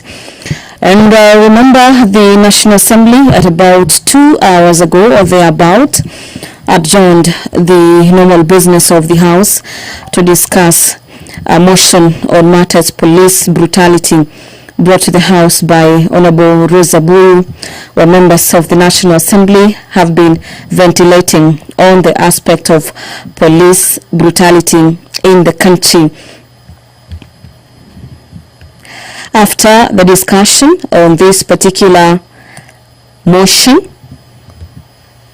a member rose on a point of order, informing the chair that the House lacked quorum to sort of carry on with its business this evening, and that informed the directive by the Speaker to direct the Sergeant-at-Arms to ring the quorum bell for about 6 minutes. And this particular quorum bell that is currently on is to allow for members of Parliament to make their way back into the chamber so that the House commences with its business. And remember, the House is currently debating a motion on matters police brutality. This is a motion that has divided the House right in the middle, as members of the opposition as well as the majority side sort of debate, agree and disagree on this aspect of police brutality. We've had members of the Kenya Kwanza wing, led by the majority leader, Honorable Kimani Ichung'wah, expressing reservations in regards to the recent demonstrations by the opposition, and that is AZIMIO One Kenya coalition, raising concerns over the nature of the opposition, over what the government says is equal to anarchy, and those particular demonstrations were not in line with Article 37 of the Constitution that gives members of the public the rights to demonstrations. According to the leaders from the Kenya Kwanza wing of the National Assembly, the opposition in one way or another went against the provisions of the Constitution in the manner in which members of the public as well as the politicians from the AZIMIO One Kenya carried out their demonstrations. Members say that those particular demonstrations went ahead to destroy lives, property, and that is against the provisions of the constitutions in regards to how members of the public are supposed to carry out protests. Away from what members of the Kenya Kwanza wing allege, we've had members of the opposition also having their chance on the floor speaking into this particular issue. And of importance to note is that members of the opposition allege and are accusing the state of somewhat politicizing the police service, which they claim is a dangerous trend if we allow the country to go to that particular route.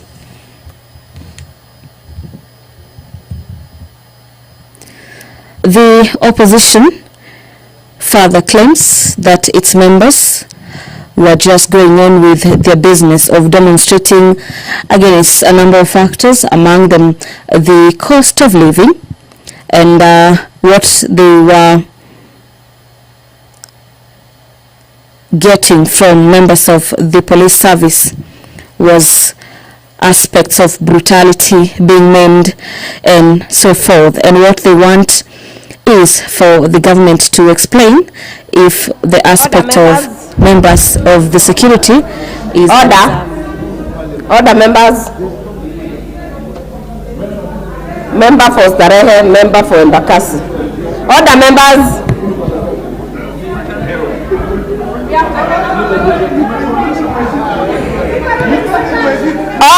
Order members. We have not attained the required numbers, and therefore we will all be upstanding, honorable members. And the time being 6:21 p.m., this House stands adjourned until Tuesday, 1st August 2023 at 2:30 p.m.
Picture time, guys, and we've got a bonus episode for you. We thought we were done with the